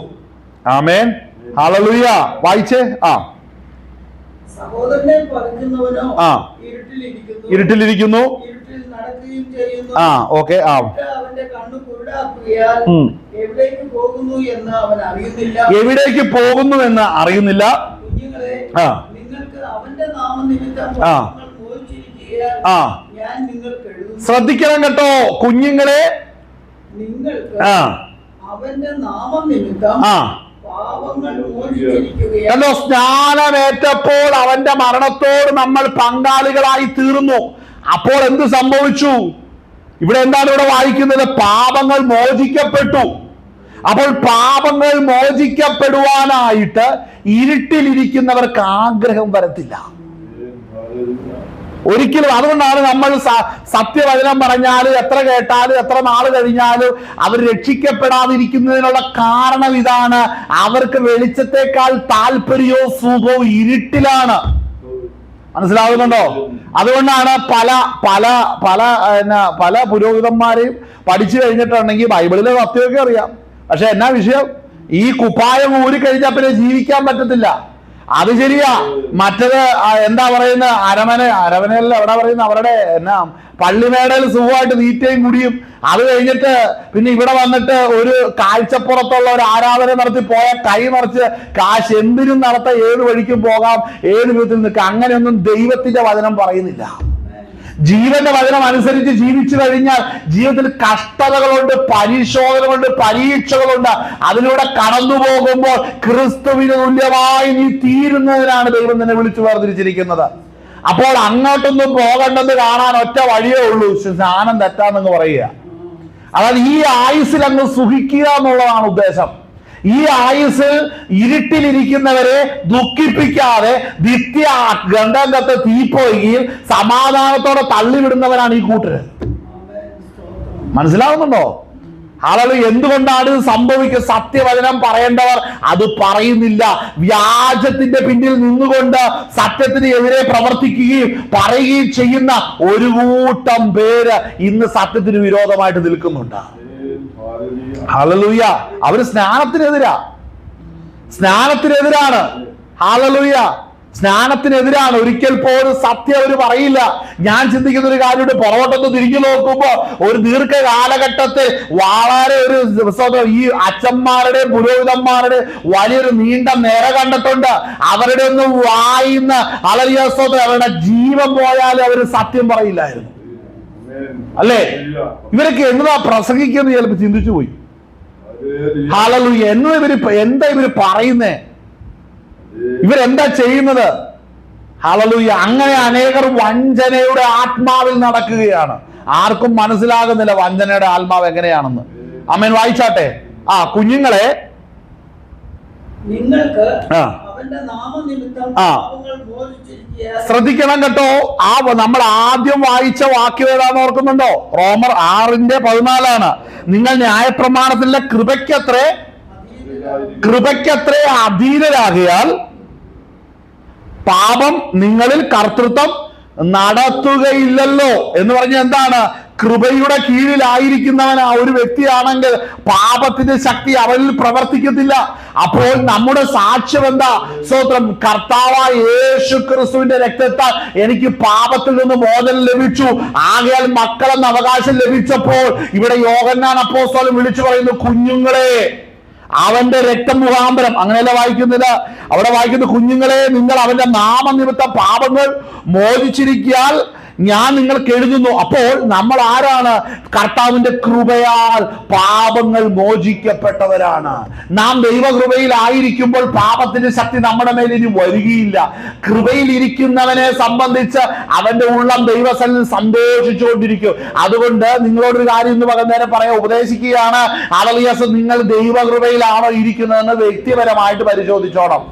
ആളല്ല എനിക്ക് തെർമോമീറ്ററായിട്ട് വന്ന് നാക്കിന്റെ അടി വെച്ചിട്ട് പനിയുണ്ടോ ഇതൊന്നും നോക്കുന്ന പോലത്തെ പരിപാടിയല്ല. നിങ്ങൾ പരിശോധിച്ചോണം. നിങ്ങൾ ദൈവകൃപയിലാണോ ഇരിക്കുന്നത്? നിങ്ങൾ പരിശോധിച്ചോണം. കാരണം കാഹളം ധരിക്കുമ്പോൾ ഒരുങ്ങിയിരിക്കുന്നവർ പോകും. നിങ്ങളുടെ കാര്യമൊന്നും അവിടെ പറയുന്നില്ല. ഒരുങ്ങിയിരിക്കുന്നവർ പോകും എന്നാണ് പറഞ്ഞിരിക്കുന്നത്. അവിടെ നിങ്ങളുണ്ടെങ്കിൽ മതി. അവിടെ നമ്മുടെ മുഖം നോക്കുന്ന ദൈവമല്ല, സാഹചര്യം നോക്കുന്ന ദൈവമല്ല. അവിടെ നെഞ്ചു വിരിച്ചിരിക്കുന്നവനൊക്കെ അവിടെ നിൽക്കുകയുള്ളൂ. ഒരു കാര്യം ഞാൻ പറയാം, കർത്താവിന്റെ കൃപയിലാണെങ്കിൽ മാത്രം അക്കരെ നാട്ടിലേക്ക് പോക്ക് നടക്കത്തുള്ളൂ. എന്താണ് ഇവിടെ വായിക്കുന്ന വാക്യം ശ്രദ്ധിച്ച കുഞ്ഞുങ്ങളെ, നിങ്ങൾക്ക് അവന്റെ നാമം നിമിത്തം പാപങ്ങൾ കണ്ട്. നമ്മുടെ പ്രാർത്ഥനയ്ക്കകത്തുണ്ടോ ഇന്ന് സങ്കീർത്തനം ഏതാണ്ട് വായിച്ച സമയത്ത് അതിന്റെ അകത്ത് തെറ്റായിട്ടാണോന്ന് അറിയത്തില്ല, ഒരു കാര്യം കയറി വന്നു. അപ്പൊ ഞാനത് ശ്രദ്ധിച്ച് നമ്മൾക്ക് കർത്താവിന്റെ പ്രത്യാശയിൽ സ്ഥിരതയില്ലെന്നുണ്ടെങ്കിൽ നമ്മൾ വീട്ടിൽ ശക്തമായിട്ട് പ്രാർത്ഥിക്കുക. ഞാനൊരു കാര്യം, നീ എത്ര ശക്തമായിട്ട് പ്രാർത്ഥിച്ചാലും നീ സ്വർഗത്തിൽ പോകില്ല. കാരണം കൃപയിൽ ഇരിക്കുന്നവരെ കൊണ്ടുപോകാനാ കർത്താവ് വരുന്നത്. കൃപ എന്ന് പറയുന്നത് നിന്റെ അധ്വാനം കൊണ്ട് നേടിയതല്ല, സൗജന്യമാണ് കൃപ എന്ന് പറയുന്നത്. നീ അംഗീകരിക്കുന്നുണ്ടോ? നീ രക്ഷിക്കപ്പെട്ടത് ദൈവത്തിന്റെ സൗജന്യത്തിൽ നിന്റെ ഭാഗമായിട്ടോ നിനക്ക് ഈ രക്ഷ വന്നിരിക്കുന്നതെന്ന് വിശ്വസിക്കുന്നുണ്ടോ? നിന്നിലേക്ക് വന്നിരിക്കുന്ന ഈ കൃപ സൗജന്യമാണ്, രക്ഷ സൗജന്യമാണ്. നീ അംഗീകരിക്കുന്നുണ്ടോ? അത് ഞാൻ കുറെ ദിവസം ശക്തമായിട്ട് അന്യഭാഷ പറഞ്ഞ് പ്രാർത്ഥിച്ചുകൊണ്ട് കിട്ടിയതാണോ? ഉപവസിച്ചുകൊണ്ട് കിട്ടിയതാണോ? അല്ലെന്ന് പറഞ്ഞിട്ട് കാര്യമില്ല. വിശ്വസിക്കുന്നുണ്ടോ? അല്ലെന്നൊക്കെ പറയാനും കേൾക്കാൻ എളുപ്പം. പണ്ട് വലിയ പള്ളിക്കകത്തിരുന്ന സമയത്ത് ഇതുപോലെ പറഞ്ഞുകൊണ്ടിരുന്നതല്ലേ. പക്ഷെ ഒന്നും അകത്ത് കയറിയില്ല. നീ അകത്ത് കയറിയില്ലെങ്കിൽ നീ പുറത്താവും. അകത്ത് കയറേണ്ട വചനം അകത്ത് കയറിയില്ലെങ്കിൽ നീ പുറത്തു പോവും. ഇതൊക്കെ വെളിപ്പെടുന്ന ഒരു ദിവസമുണ്ട് കേട്ടോ. പറയുമ്പോൾ നമുക്ക് ഇഷ്ടപ്പെടുന്നില്ല, സാരമില്ല, ഇഷ്ടപ്പെട്ടാലും ഇല്ലെങ്കിലും എല്ലാം നിരത്തി വെക്കുന്ന ഒരു ദിവസമുണ്ട്. ഇത് ഞാൻ വ്യക്തി വൈരാഗ്യം കൊണ്ട് പറയുന്നല്ല കേട്ടോ, മനസ്സിലാക്കണേ. ദൈവത്തിന്റെ വചനം അങ്ങനെ പറയാൻ എന്നെ നിർബന്ധിക്കുന്നത് കൊണ്ട് അത് പറയുകയാണ്. ഹല്ലേലൂയ. ചിലര് സ്തോത്രം പറയുന്ന ആരാധിക്കുന്നില്ല പാസ്റ്റർമാർക്ക് വേണ്ടിയാ. പാസ്റ്റർ എന്നെ ദുഃഖി, അയ്യോ ദൈവാസിന്റെ ദുഃഖമായി, അയ്യോ നീ ഇങ്ങനെ ഇരിക്കല്ലേ. ഹല്ലേലൂയ. നീ കൃപയിൽ ഇരിക്കണം. കർത്താവ് എന്നോട് കരുണ ചെയ്താണ് എന്നെ ഈ പദ്ധതിയിലേക്ക് കൊണ്ടുവന്നിരിക്കുന്നത്. എങ്ങനെ? എന്നോട് ഈ സൗജന്യ രക്ഷയ്ക്ക് എന്നെ അർഹമാക്കി. ഈ സൗജന്യ രക്ഷയ്ക്ക് എന്നെ അർഹമാക്കി. രക്ഷ സൗജന്യമാണ്. അതിന് നിന്നെ അർഹമാക്കിയത് അവന്റെ സൗജന്യ യാഗനിമിത്തമാണ്. നിന്നെ കൃപയിലേക്ക് കർത്താവ് കൊണ്ടുവന്നത്. അതുകൊണ്ട് കൃപയിലാണോ എന്ന് പേഴ്സണലി ടെസ്റ്റ് ചെയ്തോണം. ഞാനൊരു കാര്യം പറയാം, ആരാണ് സ്നാനമേൽക്കുന്നതെന്ന് ഞാൻ ആദ്യം പറയുന്നു. ഈ സത്യ വെളിച്ചത്തിലേക്ക് വന്നവർ മാത്രമേ സ്നാനമേൽക്കത്തുള്ളൂ. സ്നാനമേറ്റ ഒരുവൻ പറയണം, കർത്താവിന്റെ കഷ്ടാനുഭവങ്ങളോട്, ക്രൂശ് മരണത്തോട് പങ്കാളിത്തം വഹിച്ച എല്ലാ സഹോദരന്മാരും എന്റെ ക്രിസ്തുവിന്റെ രക്തം മുഖാന്തരം എന്റെ സഹോദരങ്ങളാണെന്ന് പറയാനുള്ള താല്പര്യമുണ്ടാകും. അവനിരിക്കുന്ന അഭിഷേകം അതിന് ബലപ്പെടുത്തും. സ്നാനപ്പെട്ടിട്ടും അഭിഷേകം പ്രാപിച്ചു അവകാശപ്പെടുന്നു. പക്ഷേ ചില സാഹചര്യങ്ങൾ വരുമ്പോൾ പഴയ സ്വഭാവം കാണിക്കുന്നുണ്ടെങ്കിൽ അവന് പകരപ്പെട്ട അഭിഷേകത്തിന് അവൻ കീഴടങ്ങുന്നില്ലെന്ന് മനസ്സിലാക്കിക്കോണം. ഈ സഭായോഗത്തിന്റെ അകത്ത് മാത്രം വെളിപ്പെടുന്ന അഭിഷേകമായിട്ടാണ് നീ ജീവിക്കുന്നതെങ്കിൽ നീ അവസാനിച്ചു കേട്ടോ. ഹല്ലേലൂയ. 2.5 മണിക്കൂറോ 1.5 മണിക്കൂറൊക്കെ ഉള്ള സഭായോഗോ 2 മണിക്കൂർ വെച്ചോ അത്രയുള്ള സമയത്ത് മാത്രം വെളിപ്പെടുന്ന അഭിഷേകവും അത് കഴിഞ്ഞ് വെളിപ്പെടാതിരിക്കുന്ന അഭിഷേകമാണെങ്കിൽ പോയി. നിന്നിലിരിക്കുന്ന അഭിഷേകം നിന്നെ സത്യം പറയിപ്പിക്കണം, നീതിയിലേക്ക് നടത്തണം. വായിച്ച ഇവിടെ പറയുന്ന കാര്യം കുഞ്ഞുങ്ങളെ നിങ്ങൾക്ക് അവന്റെ നാമനിമിത്തം പാപങ്ങൾ മോചിച്ചിരിക്കുകയാൽ പാപങ്ങൾ മോചിച്ചിരിക്കാൻ ഞാൻ നിങ്ങൾക്ക് എഴുതുന്നു. അടുത്തത് പിതാക്കന്മാരെ ആദ്യം മുതലുള്ളവനെ നിങ്ങൾ അറിഞ്ഞിരിക്കുകയാൽ നിങ്ങൾക്ക് എഴുതുന്നു. ബാല്യക്കാരെ നിങ്ങൾ ദുഷ്ടനെ ജയിച്ചിരിക്കുകയാൽ നിങ്ങൾക്ക് എഴുതുന്നു. കുഞ്ഞുങ്ങളെ നിങ്ങൾ പിതാവിനെ അറിഞ്ഞിരിക്കുകയാൽ ഞാൻ നിങ്ങൾക്ക് എഴുതിയിരിക്കുന്നു. 2:27 വായിച്ചേ.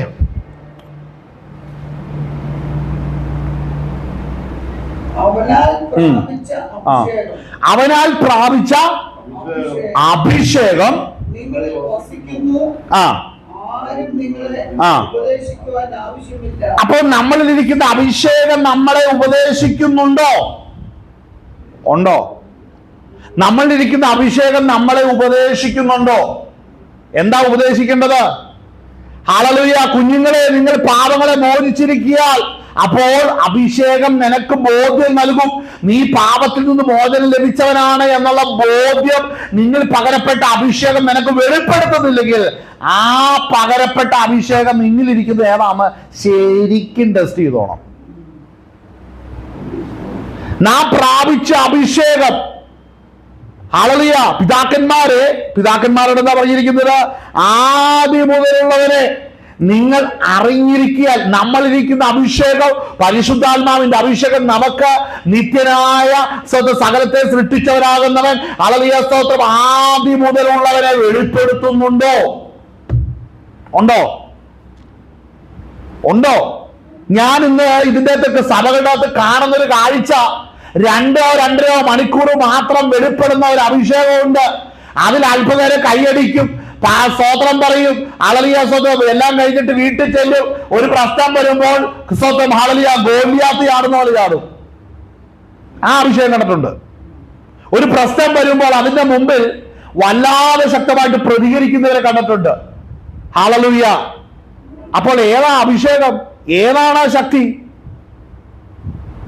ഞാൻ പറയട്ടെ, അനേക നാളുകളായി അന്യഭാഷ പറയുകയും പ്രാർത്ഥിക്കുകയും ചെയ്യുന്നുണ്ട്. 10 പേരോട് സുവിശേഷം പറയും, ട്രാക്റ്റും കൊടുക്കും. പക്ഷേ നീ തെരഞ്ഞെടുക്കപ്പെട്ടവനാണ്, നീ വിശുദ്ധീകരിക്കപ്പെട്ടവനാണ് എന്ന ബോധ്യം നിന്നിൽ പരിശുദ്ധാത്മാവ് നൽകുന്നുണ്ടോ? അപ്പൊ അത് നൽകുന്നുണ്ട്. അടുത്തൊരു വാക്യം കൂടെ വായിച്ചിട്ട് നമുക്ക് ബോധ്യത്തെ കുറിച്ച് പറയാം. അവിടെ വായിക്കുന്ന എന്താ? അതിന്റെ 16-ാം വാക്യം വായിച്ചേ. 2:16. ജഡമോഹം, കൺമോഹം, ഇങ്ങനെ ലോകത്തിലുള്ളത് എല്ലാം പിതാവിൽ നിന്നല്ല, ലോകത്തിൽ നിന്നത്രയാവുന്നു. ഇത് നിന്നെ അഭിഷേകം, പരിശുദ്ധാത്മാവ് നിനക്ക് ഉപദേശിച്ചു തരുന്നുണ്ടോ? അതായത് നീ ലോകത്തിലേക്ക് ഇറങ്ങുമ്പോൾ നിന്റെ ഉള്ളിൽ ഇറിറ്റേഷൻ വരുന്നില്ലെങ്കിൽ നീ അപകട നിലയിലാ. ലോക വിഷയത്തിൽ ഇടപെടുമ്പോൾ ഇതിന്റെ അകത്ത് ഞാൻ ഇടപെടാൻ പാടില്ല, ഞാൻ ദൈവവൈതലാണ്. കാരണം കർത്താവായ യേശു ക്രിസ്തു എന്നെ വീണ്ടെടുക്കേണ്ടതിനാണ് കാൽവരി തകർക്കപ്പെട്ടത്. തന്റെ രക്തത്താൽ എനിക്ക് പാപത്തിൽ നിന്ന് മോചനം നൽകിയിരിക്കുന്നു. ഇനി ലോകത്തെ രസിക്കാൻ ഞാൻ പോയാൽ ഹല്ലേലൂയ, അത് ദൈവത്തോട് എതിരാണെന്ന് പരിശുദ്ധാത്മാവ് നിനക്ക് ഉപദേശിച്ചു തരുന്നുണ്ടോ? ഉപദേശിച്ചു തരുന്നില്ല, നീ അപകട നിലയിലാണ്. ഞാൻ വീണ്ടും പറയാം. ഹല്ലേലൂയ! സോദരൻ, ഞാൻ പറയട്ടെ, നമ്മളെല്ലാം പലവിധ തെറ്റുകൾ വരുന്നു. എന്റെ കാര്യം എനിക്ക് പറയാം, പലവിധ വീഴ്ചകളും തെറ്റുകളും വന്നോണ്ടിരിക്കും. നമ്മുടെ സാങ്ക്ടിഫിക്കേഷന്റെ അകത്തൂടെ പോകുമ്പോൾ പരിശുദ്ധാത്മാവ് നമ്മളെ അതിൽ പരിചരിപ്പിക്കും, നമ്മളെ അറിയിക്കുകയും നമ്മളെ ഉറപ്പിക്കുകയും ചെയ്ത് പല സ്വഭാവത്തിലും നമുക്കിങ്ങനെ രൂപാന്തരം വന്നോണ്ടിരിക്കുകയാണ്. അതാണ്, അത് കണ്ടിന്യൂസ് പ്രോസസ്സാണ്, അല്ലേ? അതുകൊണ്ടാണ് സ്തോത്രം. അതിന്റെ 2:1 വായിച്ചേ, വേഗം വായിക്കേ. 2:1, 1 യോഹന്നാൻ 2:1. നിങ്ങൾ പാപം ചെയ്യാതിരിക്കുവാൻ ഞാൻ ഇത് നിങ്ങൾക്ക് എഴുതുന്നു. ശ്രദ്ധിക്കണം, ഒരുവൻ പാപം ചെയ്തു എങ്കിലോ, അവനെ തട്ടിക്കളയാനല്ല പറഞ്ഞിരിക്കുന്നത്. പിന്നെ എന്താ ഇവിടെ ശ്രദ്ധിക്കണം, നാം നമ്മുടെ ഈ ശരീരത്തിന്റെ വീണ്ടെടുപ്പ് ഇതുവരെ നടന്നിട്ടില്ല. നമ്മുടെ ആത്മാവ് വീണ്ടെടുക്കപ്പെട്ടു. അതുകൊണ്ടാണ് നമ്മൾ ആത്മാവിൽ ആരാധിക്കുന്നത്, പ്രാർത്ഥിക്കുന്നത്. ഇന്നിവിടെ പ്രസംഗം നടക്കുന്ന സമയത്ത് എന്നിലിരിക്കുന്ന പരിശുദ്ധാത്മാവിന്റെ അഭിഷേകമാണ് ഉപദേശിക്കുന്നത്. സഭയുടെ പൊതുപ്രയോജനത്തിനായിട്ട് ഇവിടെ ഇത് കേട്ടുകൊണ്ടിരിക്കുകയാണ്. മനസ്സിലാവുന്നുണ്ടോ? അപ്പോ എന്റെ ശരീരം വീണ്ടെടുക്കപ്പെട്ടിട്ടില്ല. ഈ ശരീരം എപ്പോ വേണേലും ജഡസ്വഭാവം കാണിക്കാം, എപ്പോ വേണേലും മോഹത്തിലേക്ക് വീഴാം, എപ്പോ വേണേലും ബലഹീന വിഷയത്തിലേക്ക് വീഴാം. അതിൽ നിന്ന് ഞാൻ എന്ത് ചെയ്യണം? കർത്താവിന്റെ കൃപയ്ക്ക് കീഴടങ്ങണം. അതാണ് നമ്മൾ വായിച്ച റോമാലേഖനം 6-ാം അധ്യായത്തിൽ നമ്മളവിടെ വായിച്ച ഭാഗം എന്താണ്? നിങ്ങൾ കൃപയിലെങ്കിൽ എന്താണ് അവിടെ വായിക്കുന്ന ഭാഗം? എടുക്കണ്ട. ഞാനത് വായിക്കുന്നത്, നിങ്ങൾ ന്യായപ്രമാണത്തിലെ കൃപയ്ക്കത്ര അധീനരാകിയാൽ പാപം നിങ്ങൾ കർത്തൃത്വം നടത്തുകയില്ലല്ലോ. അപ്പോൾ കൃപയുടെ കീഴിലാണെങ്കിൽ നമ്മുടെ ശരീരത്തിൽ വരുന്ന പാപം നമ്മളിൽ വർക്ക് ചെയ്യാൻ സ്തോത്രം ഹല്ലേലൂയ സമ്മതിക്കാതെ വണ്ണം നമ്മളുടെ ആത്മാവ് പരിശുദ്ധാത്മാവിന് കീഴ്പ്പെടാൻ തുടങ്ങും. ജഡത്തിന്റെ ഇഷ്ടം ചെയ്യാതെ വണ്ണം നമ്മൾ അഭിഷേകത്തിന്റെ നിറവിലും ദൈവകൃപയിലും ആയിരിക്കും. എവിടെയാണ് ഈ ബാലൻസ് നഷ്ടപ്പെടുന്നത്, അവിടെയാണ് പാപം എഴുന്നേൽക്കുന്നത്. മനസ്സിലാവുന്നുണ്ടോ? ഈ പാപം എഴുന്നേൽക്കുന്നത് ബാലൻസ് നഷ്ടപ്പെടുമ്പോഴാണ്. ഹല്ലേലൂയ. എല്ലാവരും ഒന്നും വെളിച്ചത്തിലേക്ക് വരുന്നില്ല. ഞാൻ വീണ്ടും പറയും, എല്ലാവരും ഒന്നും വെളിച്ചത്തിലേക്ക് വരുന്നില്ല. വരാതിരിക്കുന്ന കാര്യം, ആ ഇരുട്ടിന്റെ സുഖത്തിൽ രസിച്ചിരിക്കുന്നവൻ ആരും വെളിച്ചത്തിലേക്ക് വരികയില്ല. മനസ്സിലാക്കണം. ഹല്ലേലൂയ. സ്നാനം എന്ന വിഷയത്തെ കുറിച്ച് പറഞ്ഞാൽ നമ്മൾ പോയതെങ്കിലും ഞാൻ ഈ കാര്യം കൂടെ ഇതിന്റെ കൂടെ ചേർത്ത് വെച്ച് പറയാം. ഇവിടെ വായിക്കുന്ന എന്നാൽ നമ്മൾ അതിന്റെ 18-ാം വാക്യം വായിച്ച ജഡമോഹം, കൺമോഹം, ജീവനത്തിന്റെ പ്രതാപം, ഇങ്ങനെ ലോകത്തിലുള്ളതെല്ലാം പിതാവിൽ നിന്നല്ല ലോകത്തിൽ നിന്നത്തെ. ഇവിടെ ഇന്ന് സംഭവിക്കുന്ന ഒരു വലിയ പ്രശ്നം എന്നാണെന്നറിയാവോ? ഹല്ലേലൂയ. നമ്മളിൽ വരുന്ന പല ചിന്തകളും ദൈവഹിതമാണെന്ന് പറഞ്ഞ് അതിനെ സോൾവ് ചെയ്ത് ഇരുത്താൻ തക്കവണ്ണം ജഡം പലപ്പോഴും വഞ്ചിച്ചുകൊണ്ടിരിക്കുകയാണ്. കാരണം എന്താ? നമ്മുടെ ജീവിതത്തിൽ വേണ്ടാത്ത കാര്യങ്ങൾ നമ്മുടെ ജീവിതത്തിലേക്ക് ജഡപരമായ ചിന്തകൾ, ജഡമോഹം, കൺമോഹം, അല്ലേ? കൺമോഹം വലിയൊരു വിഷയമാണ്. സ്തോത്രം. അതിലൊക്കെ നമ്മൾ ചെന്ന് വീണ് കഴിഞ്ഞിട്ടുണ്ട്, പിന്നെ നമ്മൾ സ്തോത്രം അതിൻ്റെ അകത്തുനിന്ന് രക്ഷപ്പെട്ടു പോകാൻ വലിയ പാടാണ്. അവിടെയാണ് നമ്മൾ ദൈവ കൃപയിലാകേണ്ടത്. നമ്മൾ ഏത് സാഹചര്യത്തിൽ ചെന്നാൽ സ്തോത്രം, നമ്മളിൽ പലർക്കും ഇപ്പൊ യൂത്ത് ആണെങ്കിൽ, ഒരു യുവാവാണെങ്കിൽ ആ വ്യക്തി ഒരു പൊതുസമൂഹത്തേക്ക് ഇറങ്ങി 10 പേരെ കണ്ടു കഴിയുമ്പോൾ അവന്റെ ജഡം അവനെ ഉപദേശിക്കുന്ന പല കാര്യങ്ങളുണ്ട്, അവനെ ബലപ്പെടുത്തുന്ന പല കാര്യങ്ങളുണ്ട്. അത് കേട്ട് കീഴ്പ്പെട്ടാൽ ദൈവകൃപയിൽ നിന്ന് പോയി. മനസ്സിലാകുന്നുണ്ട്? പരിശുദ്ധാത്മാവിന്റെ നിറവിൽ നമ്മൾ ജീവിക്കുവാനായിട്ട് റെഡിയാകണം. അപ്പൊ ജഡമോഹം, കൺമോഹം, ജീവനത്തിന്റെ പ്രതാപങ്ങൾ. ഈ ജീവനത്തിന്റെ പ്രതാപങ്ങൾ 3-ാമത്തെ വിഷയമാണ്. നമ്മുടെ ലോക ജീവിതത്തിൽ നമുക്ക് ലക്ഷറി ആയിട്ട് വരുവാൻ കൊതിച്ചിരിക്കുന്നതെല്ലാം ജീവനത്തിന്റെ പ്രതാപങ്ങൾ തന്നെയാണ്. ഹല്ലേലൂയ. എന്നാൽ ഞാൻ ചോദിക്കട്ടെ, സമ്പത്ത് നമുക്ക് ആവശ്യമല്ലേ? സമ്പത്ത് ആവശ്യമാണോ? സമ്പത്ത് ആവശ്യമാണ്. സമ്പത്തിനെ കുറിച്ച് എന്താ ഇവിടെ പറയുന്നത്? ഹല്ലേലൂയ. നമുക്കതിന്റെ സ്തോത്രം യാക്കോബിന്റെ ലേഖനത്തില് ഒരു പദമുണ്ട്. സ്തോത്രം. ഹല്ലേലൂയ.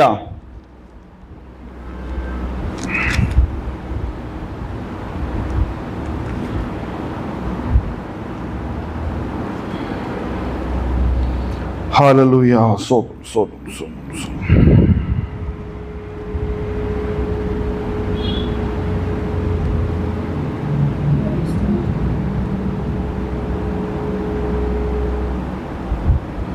ഹല്ലേലൂയ.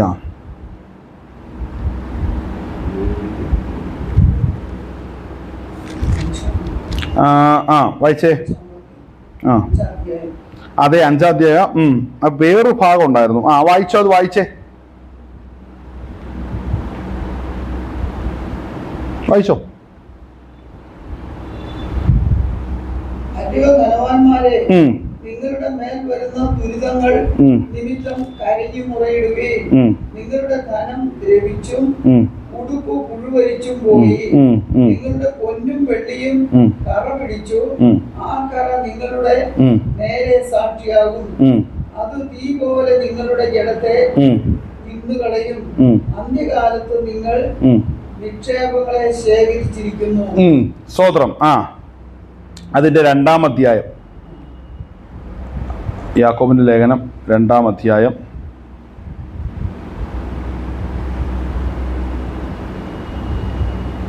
സ്തോത്രം. അതിന്റെ 1 മുതൽ വായിച്ചോ. സഹോദരന്മാരെ, തേജസ്സുള്ളവനായി നമ്മുടെ കർത്താവായ യേശുക്രിസ്തുവിൽ വിശ്വസിക്കുന്ന നിങ്ങൾ മുഖപക്ഷം കാണിക്കരുത്.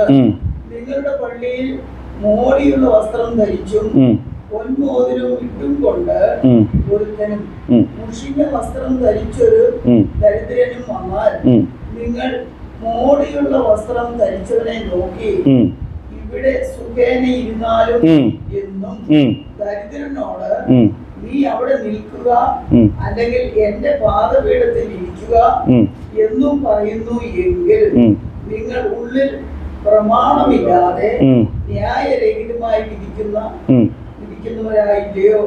പ്രിയ സഹോദരന്മാരെ, കേൾക്കുവിൻ. ദൈവം ലോകത്തിൽ ദരിദ്രരായവരെ വിശ്വാസത്തിൽ സമ്പന്നരും തന്നെ സ്നേഹിക്കുന്നവർക്ക് വാഗ്ദത്തം ചെയ്ത രാജ്യത്തിന്റെ അവകാശികളും ആകേണ്ടതിന് തിരഞ്ഞെടുത്തില്ലയോ? ശ്രദ്ധിക്കണം, ഇവിടെ കർത്താവായ യേശു ക്രിസ്തു തന്റെ ജനത്തെ അവിടെ തെരഞ്ഞെടുത്ത് ദൈവസഭയ്ക്കകത്ത് കൊണ്ടുവരിക. ഇവിടെ ദൈവസഭയ്ക്കകത്ത് കൊണ്ടുവരുമ്പോൾ ഇവിടെ ഒരു നമ്മൾ പറയുമ്പോൾ എല്ലാം തുറന്നു പറയണ്ടേ. നമ്മൾ ഈ ഏറെയും കുറേയൊക്കെ ഇരുന്നാൽ പറ്റത്തില്ലല്ലോ. സഭയ്ക്കകത്ത് സ്വർണം ഇടാവോ?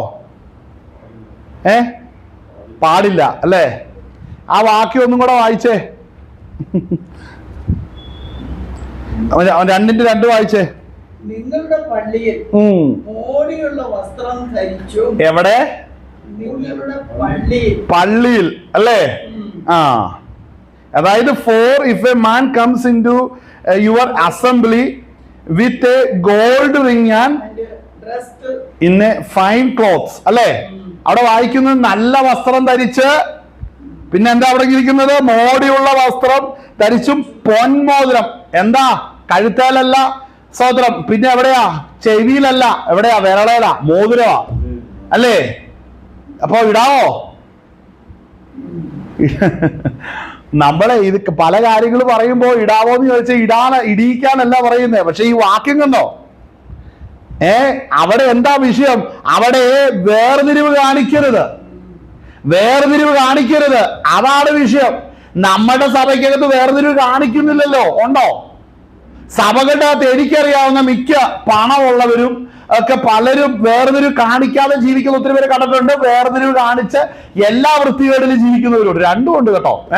പക്ഷെ ഞാൻ പറഞ്ഞത് ഇവിടെ വിഷയം എന്താണെന്നറിയോ? വേർതിരിവ് കാണിക്കാൻ പാടില്ല. പണത്തിന്റെ പേരിൽ വേർതിരിവ് കാണിക്കാൻ പാടില്ല. പിന്നെ ധനവാന്റെ കാര്യം പിന്നെ എന്താ പറയേണ്ടതെന്നറിയോ? 1-ാം അധ്യായത്തിൽ നമ്മൾ വായിക്കുമ്പോൾ അതിന്റെ 1-9 വാക്യം ഒന്ന് വായിച്ചേ. യാക്കോബ് 1:9.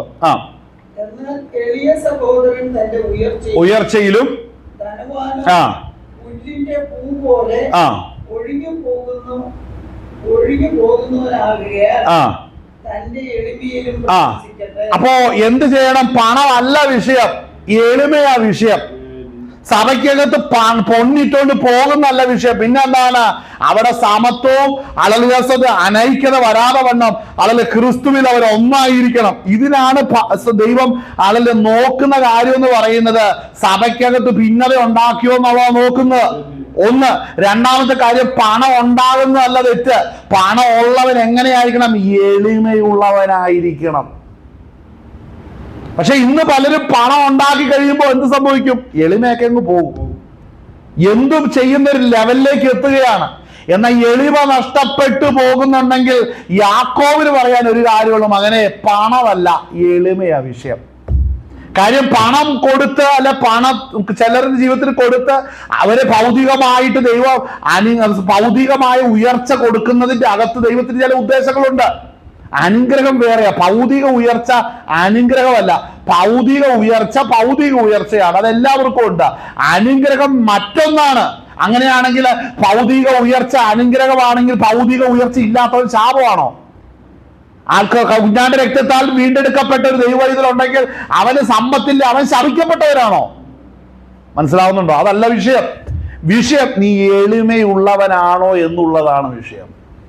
അപ്പോൾ എളിമയുള്ളവനാണെങ്കിൽ സമ്പത്ത് ദൈവം കൊടുക്കുമ്പോഴും അവന്റെ എളിമയിൽ അവൻ പ്രശംസിക്കും. മനസ്സിലാകുന്നുണ്ടോ?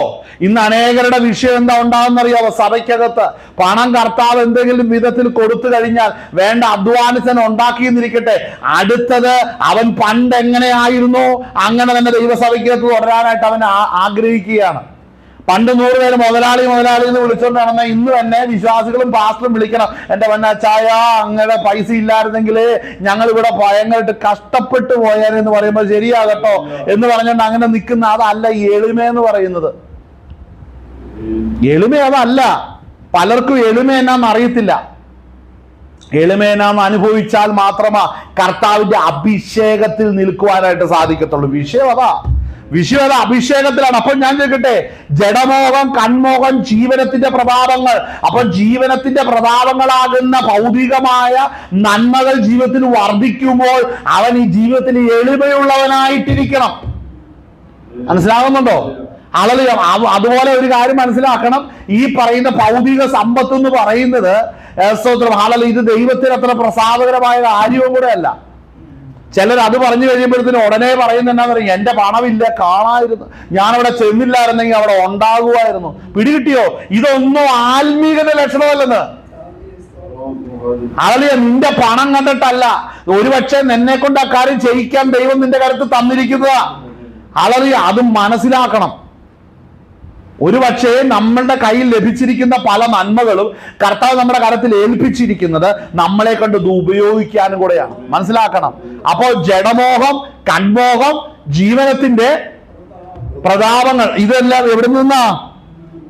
വായിച്ചേ, ജഡമോഹം 2:16. ഓർമ്മ വേണം, എപ്പോഴും ഇങ്ങനെ സ്പൂൺ ഫീഡിങ് അല്ല, ഓർത്തിരുന്ന് വായിക്കണം. വായിച്ചേ. സഹോദരന്മാരെ, 1 യോഹന്നാൻ 2:16 ഞാൻ വായിച്ചേ. അതാ ഞാൻ പറഞ്ഞ ഓർക്കുന്നില്ല, ഇവിടെ ഇല്ല. വായിച്ചേ. ജഡമോഹം, കൺമോഹം, ജീവനത്തിന്റെ പ്രതാപം, ഇങ്ങനെ ലോകത്തിലുള്ളതെല്ലാം പിതാവിൽ നിന്നല്ല. അടുത്തത് ലോകത്തിൽ നിന്നത്രേ. ശ്രദ്ധിക്കേണ്ട ഒരു കാര്യം, ഈ 3 കാര്യങ്ങൾ. ചിലർ പറയുന്നത്, എനിക്ക് ഇങ്ങനെ ഇരുന്നപ്പോ എന്റെ മനസ്സിൽ ഒരു ഭയങ്കര ഒരു ചിന്ത എനിക്ക് വന്ന്, ഇന്ന ദേശത്ത് പോകണം, അവിടെ വലിയവനാകണം, അവിടെ വലിയൊരു പ്രസ്ഥാനം തുടങ്ങണം. ഈ മോഹം ഇങ്ങനെ കടന്നു വരിക. എന്നാൽ ദൈവാത്മാവിന്റെ ആലോചന ലഭിച്ച് ചെയ്യുന്നത് കൊണ്ട് മോഹത്തിൽ നിന്ന് എഴുന്നേൽക്കുന്നുണ്ട്. ഈ മോഹത്തിന്റെ പിന്നിൽ പോകുന്നവർ യൂത്തിനെ എല്ലാം നല്ലപോലെ പരിശോധിച്ച് എല്ലാം മോഹത്തിന്റെ പിന്നിലാണ്. അവർക്ക് ഇപ്പൊ തോന്നുന്നു ഇന്നത് ചെയ്യണം, അതിന്റെ പുറകെ അങ്ങ് പോവുകയാണ്.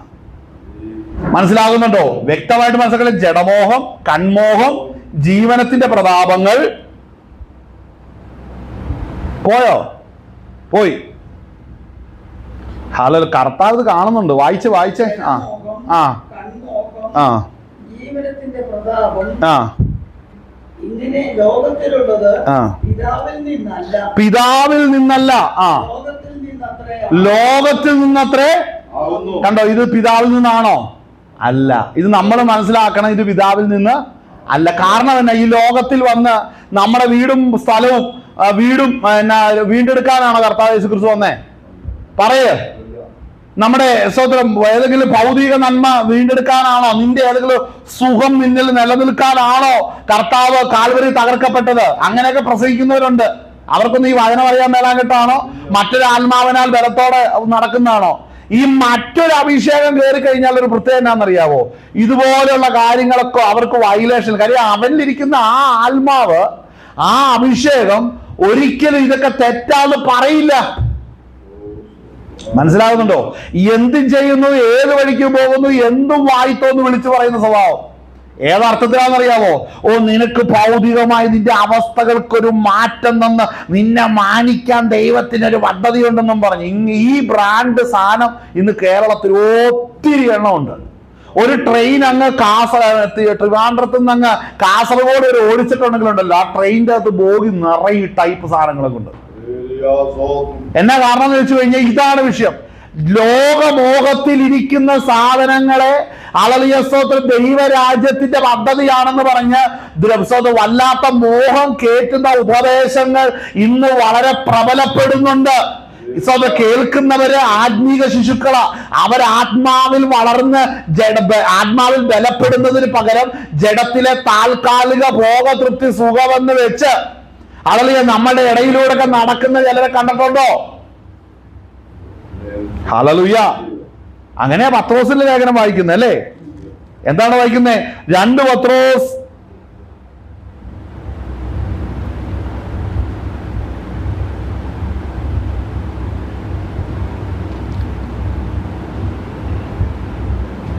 2:13. 2 പത്രോസ് 2:13.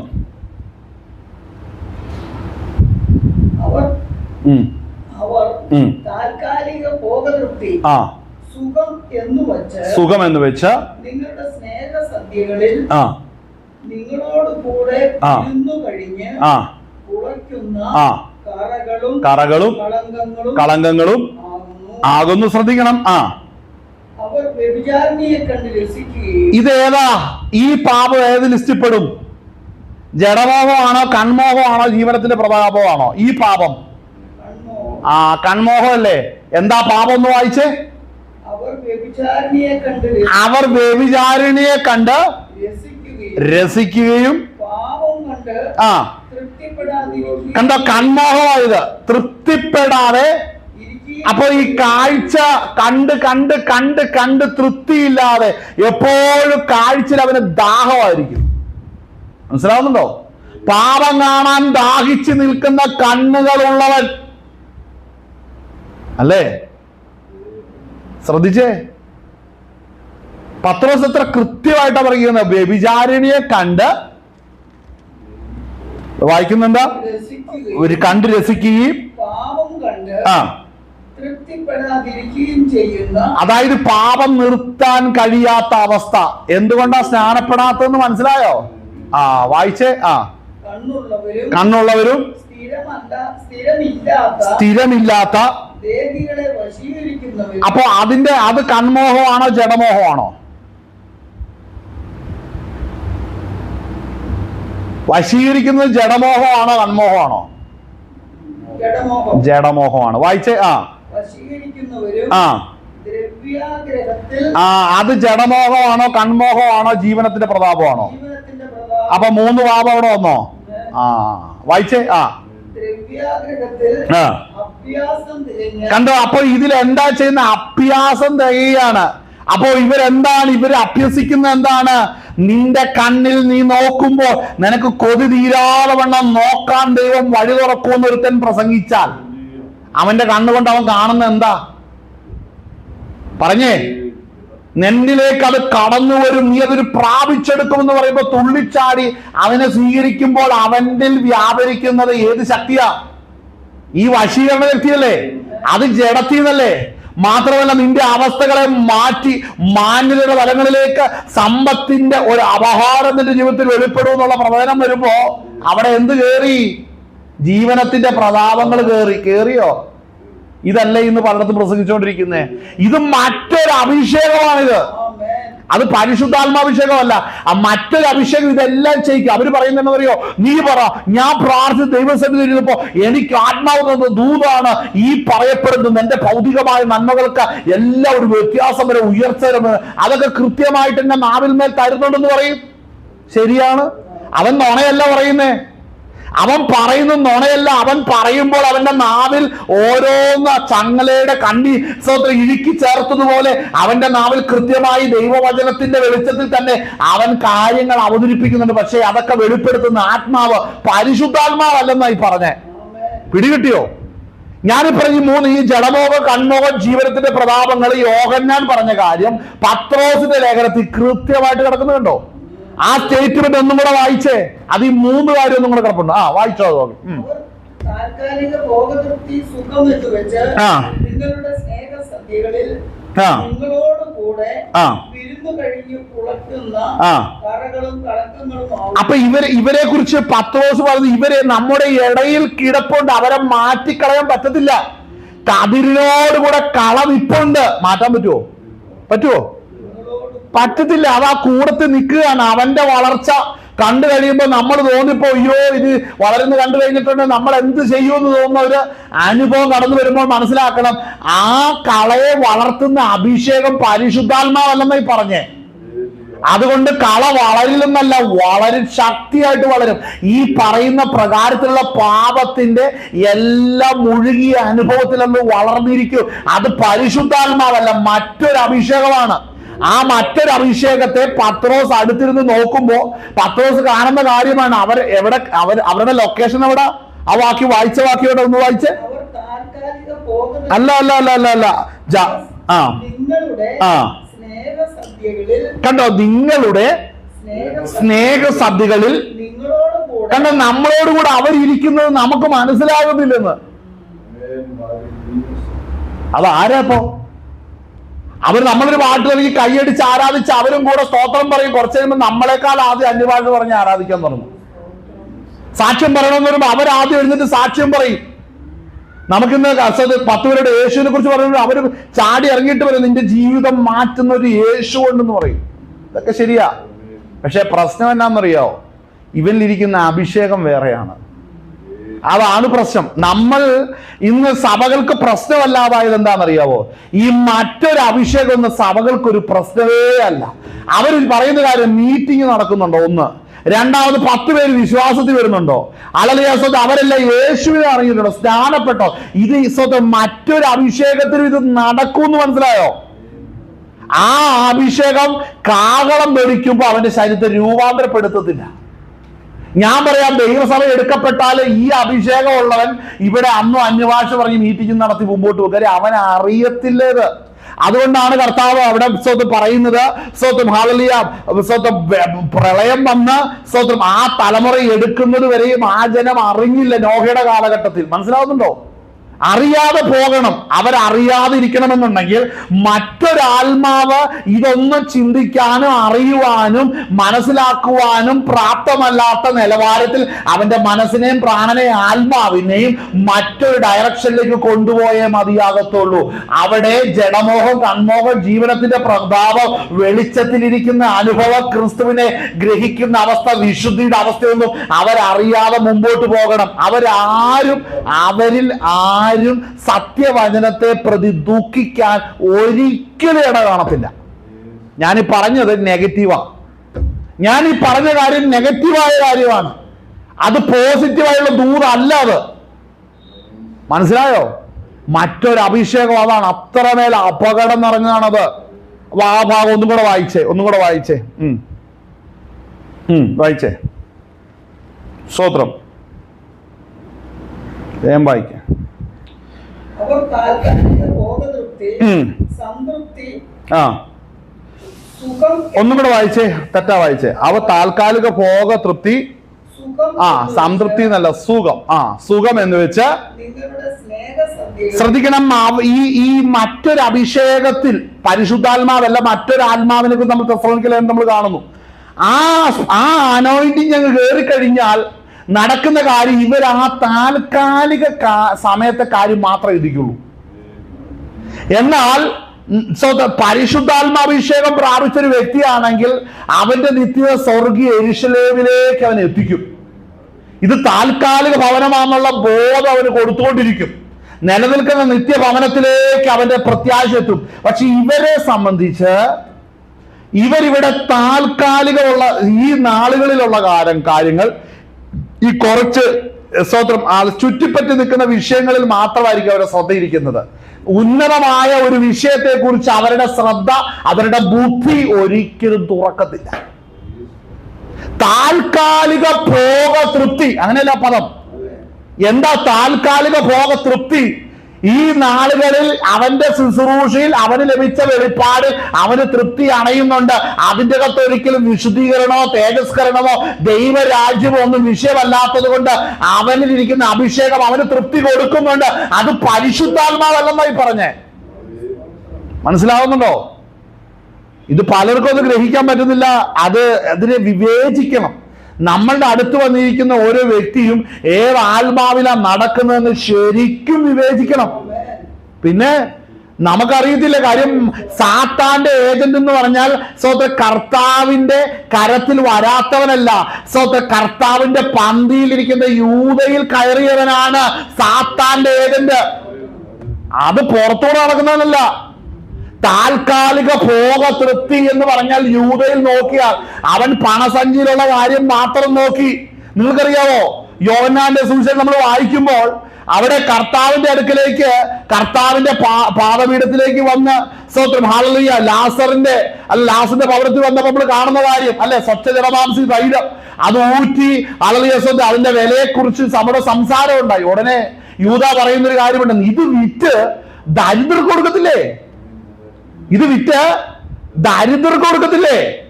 ഇത് വളരെ വിലയുള്ളതല്ലേ? അപ്പോൾ മനസ്സിലാക്കണം, ഇത് കർത്താവിനായിട്ട് വേർതിരിക്കപ്പെട്ടതാണ്. അപ്പോൾ അതിന് ഈ പ്രതിഫലം നിത്യതയിലാണ്. അതുകൊണ്ട് ഇന്ന് നമ്മൾ മൗനമായിരുന്നു കൊണ്ട് അവന്റെ നാമത്തിന് വേണ്ടി നിൽക്കണം. ആളുകളെ പല നഷ്ടങ്ങളും ഗ്രഹിക്കാൻ തയ്യാറെടുക്കണമെന്നുള്ള ആ വലിയ ദൂത് കേൾക്കാതിരിക്കുന്ന മറ്റൊരു അഭിഷേകത്തിലിരിക്കുന്ന യൂതരുടെ കണ്ടോ. താൽക്കാലിക ഭോഗ തൃപ്തി സുഖം എന്ന് വെച്ച് നിങ്ങളുടെ സ്നേഹസദ്യകളിൽ, എവിടെയാ വെറുതെ കൊടുത്തല്ല, സ്നേഹ സദ്യകളിൽ. ഇവരെപ്പോഴും അങ്ങനെയാ വരുന്നത്. ഇവർ അടുത്ത് വന്നിരിക്കുന്നത് സ്തോത്രം മനസ്സിലായി, സ്നേഹ സദ്യകളിൽ അല്ലേ. ഹല്ലേലൂയ, സ്തോത്രം. കർത്താവിന്റെ നാമം ഉള്ളിടത്തൊക്കെ വളരെ ആത്മാർത്ഥതയോടെ വരും. പക്ഷെ ഇരിക്കുന്ന അഭിഷേകം ഏതാണ് ആ വിഷയം? നമ്മളെ ഇന്ന് മനസ്സിലാക്കണം, ഏതെങ്കിലും പേരിൽ കുറെ കൂട്ടങ്ങൾ ഉണ്ടായാൽ അത് ദൈവത്തിൽ നിന്നാണോ എന്ന് പരിശോധിക്കണം. ഇന്ന് അത് റെഡിയല്ല. ദൈവാത്മാവിനാണോ നടത്തപ്പെടുന്നത് എന്നുള്ളത് തിരിച്ചറിയണം. അതില് ഇന്ന് ഞാൻ പറയും, ഞാൻ ഈ വിഷയങ്ങൾ പറഞ്ഞ ഉടനെ അതിന് പറയുന്നത് ഇത് കുറ്റം പറയുന്നതെന്നാണ് കേൾക്കുന്നത്. എന്തുകൊണ്ടാണ് ഇത് അങ്ങനെ ചിന്തിക്കുന്നത്? വചനം അറിയാൻ മേലാത്തതുകൊണ്ട്. അതെന്റെ കുഴപ്പമല്ല. ഈ കാര്യങ്ങളെ അവതരിക്കുമ്പോൾ അത് കുറ്റത്തിന്റെ രൂപത്തിൽ കേൾക്കുന്നവന്റെ ഒറ്റ പ്രശ്നമുള്ളൂ, അവന് വചനം അറിയത്തില്ല. അതാണ് വിഷയം. വചനം അറിയത്തില്ല. എത്ര നാള് സ്വന്തം ഈ കൃപയിലേക്ക് വന്ന നാൾ മുതൽ ഇന്ന് വരെയും സ്തോത്രം ആ കഷ്ടതയുടെ വെല്ലുവിളികളുടെ നടുവിലൂടെ കടന്നു പോയപ്പോഴല്ലേ നമ്മൾ ഗ്രഹിച്ചത് എന്താണ് നടക്കുന്നത് എന്ന്. പത്രോസ് ഇത് ഗ്രഹിച്ചറിഞ്ഞു. സ്വന്തം തന്റെ സ്നേഹ സദ്യകളിൽ തങ്ങളോടുകൂടെ, അവിടെ വായിക്കുന്ന എന്താ, സ്നേഹസദ്യകളിൽ നിങ്ങളോടുകൂടെ കണ്ടോ, വിരുന്ന് കഴിഞ്ഞ് പുളയ്ക്കുന്ന, അതായത് ഒരു വിധത്തിലും ബൈ ഇമോഷൻ അല്ലെങ്കിൽ ബൈ എക്സ്പ്രഷൻ നമുക്ക് ഇവർ ഒരിക്കലും കണ്ടെത്താൻ പറ്റത്തില്ല. ഇവരിരിക്കുന്ന അഭിഷേകം ഏതാണെന്നുള്ളത് ഇവരുടെ വായിലെ വാക്കുകൊണ്ടോ ഇവരുടെ പ്രസംഗം കൊണ്ടോ അറിയത്തില്ല. കാര്യം ഇവർ കർത്താവിനെ, ഏത് യേശുവിനെയാണ് ഇവർ കണ്ടതെന്ന് ആഴത്തിൽ ചെന്നാലേ മനസ്സിലാകത്തുള്ളൂ. ഇവർ ഏത് യേശുവിനെയാണ് കണ്ടേക്കുന്നത് നമ്മൾ നോക്കണം. ഇന്ന് സഭകളുടെ അകത്ത് ഈ എന്നോട് പ്രസംഗിക്കുന്ന വ്യക്തി അല്ല എന്റെ അടുത്തിരിക്കുന്ന വ്യക്തി ഏത് യേശുവിനെയാണ് നോക്കുന്നത്? ആളുകൾ ഏത് അഭിഷേകമാണ് ഇതിൽ ഇരിക്കുന്നത്? വായിച്ചോ. നിങ്ങളോട് കൂടെ വിരുന്നു കഴിഞ്ഞ് പുളയ്ക്കുന്ന കറകളും കളങ്കങ്ങളുമാകുന്നു. അടുത്തത് അവർ വ്യഭിചാരിണിയെ കണ്ട് രസിക്കുകയും കൺമോഹം പാപം കണ്ട് തൃപ്തിപ്പെടാതിരിക്കുകയും ചെയ്യുന്ന കണ്ണുള്ളവരും സ്ഥിരമില്ലാത്ത ദേഹികളെ വശീകരിക്കുന്നവരും ജഡമോഹം ദ്രവ്യാഗ്രഹത്തിൽ അഭ്യാസം തികഞ്ഞ ഹൃദയമുള്ളവരുമായ കണ്ടോ ആ ജീവനത്തിന്റെ പ്രതാപങ്ങൾ. ഇത് മൂന്നിലുമാണ് അവർ നിൽക്കുന്നത്.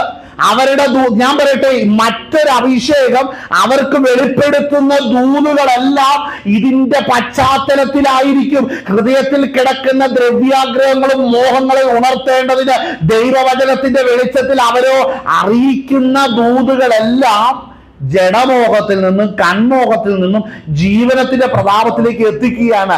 ഇവർ സത്യവചനമാകുന്ന ക്രിസ്തുവിനെ അറിയാത്തത് കൊണ്ടും അല്ലെങ്കിൽ വീണ്ടെടുപ്പിന്റെ വില എന്തെന്ന് ഗ്രഹിക്കാത്തത് കൊണ്ടും ലോകത്തിൽ ക്രിസ്തു വെളിപ്പെട്ടിരിക്കുന്നത് പാപികളെ മാത്രം രക്ഷിക്കാനാണ് എന്നുള്ള സത്യം ഇവർക്ക് ഗ്രഹിക്കാൻ കഴിയാത്തത് കൊണ്ടും ഇവർ വന്നിരിക്കുന്ന ഇടം ദൈവത്തിന്റെ ആലയമാണ്, കൂട്ടായ്മയാണ്, ഇവരെല്ലാം ശുശ്രൂഷകരാണ്, പ്രവാചകന്മാരും അപ്പോസ്തലന്മാരുമാണ് എന്ന് പറഞ്ഞ് പ്രകടിപ്പിച്ച് അതിന്റെ നടുവിൽ കൈയടിക്കുമ്പോൾ ഈ ശുശ്രൂഷിക്കുന്നവനും അവന്റെ നൂറ് കേട്ട് കൈയടിക്കുന്നവനല്ല ഒരിക്കലും അറിയാതെ വണ്ണ ന്യായവിധിയിൽ എത്തണം.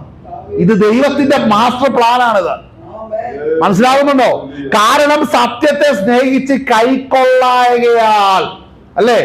എത്ര വായിച്ചാലും എനിക്ക് തൃപ്തി വരാത്തൊരു വാക്യം അത്. എത്ര വായിച്ചാലും എനിക്കത് തൃപ്തി വരത്തില്ല. കാര്യം ഇതാണ് അതിന്റെ നടുവിൽ നടക്കുന്നത്. എവിടെ കിടക്കുന്നേ? സത്യത്തെ സ്നേഹിച്ച് കൈക്കൊള്ളായകയാൽ അങ്ങനെ സംഭവിച്ചു ഭവിച്ചു. എവിടെ കിടക്കുന്നേ? 2 തെസ്സലോനിക്കർ 2-ാം അധ്യായം. ഓർമ്മയില്ല. 2 തെസ്സലോനിക്കർ 2-ാം അധ്യായം അതിന്റെ 9-ാം വാക്യം മുതൽ വായിച്ചു നിർത്താം, സമയം പോയി. വായിച്ചേ. 2 തെസ്സലോനിക്കർ 2-ാം അധ്യായം അതിന്റെ 9-ാം വാക്യം മുതൽ. അധർമ്മമൂർത്തിയുടെ പ്രത്യക്ഷത. ഇവിടെ ശ്രദ്ധിക്കണം, അധർമ്മമൂർത്തിയുടെ പ്രത്യക്ഷത. ഇത് നമ്മൾ പത്രോസിന്റെ ലേഖനം കൂടെ നമ്മൾ കണക്ട് ചെയ്യണം. അവിടെ വായിക്കുന്ന എന്താണ്?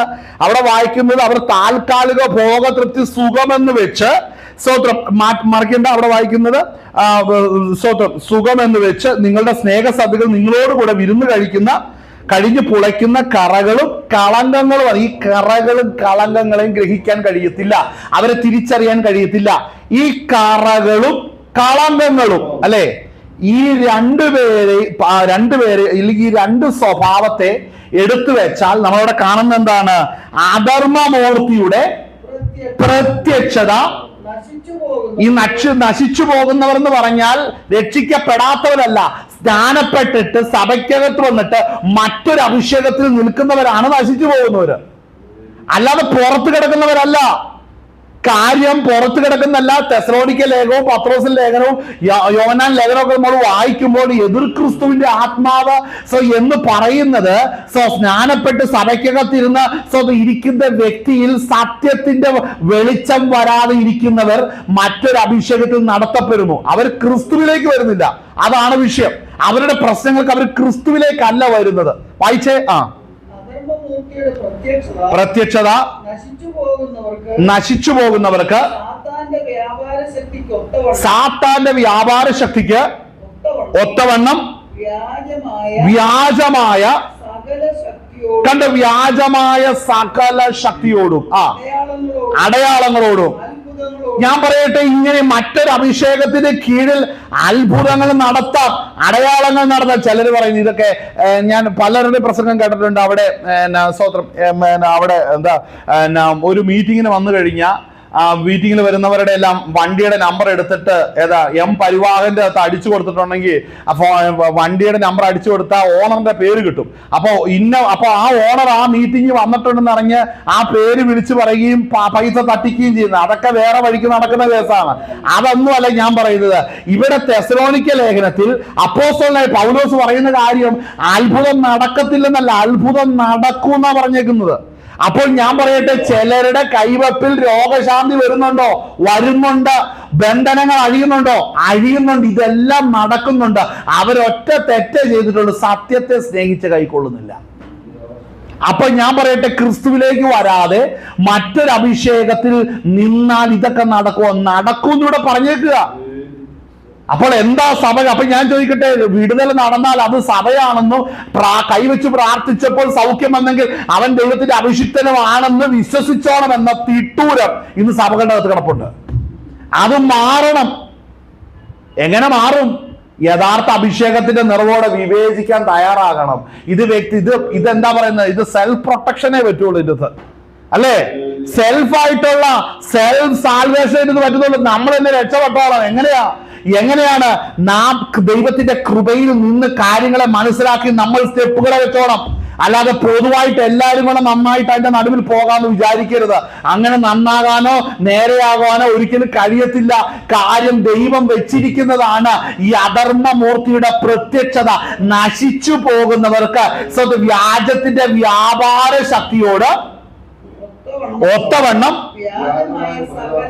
വ്യാജമായ സകല ശക്തിയോടും അടയാളങ്ങളോടും അത്ഭുതങ്ങളോടും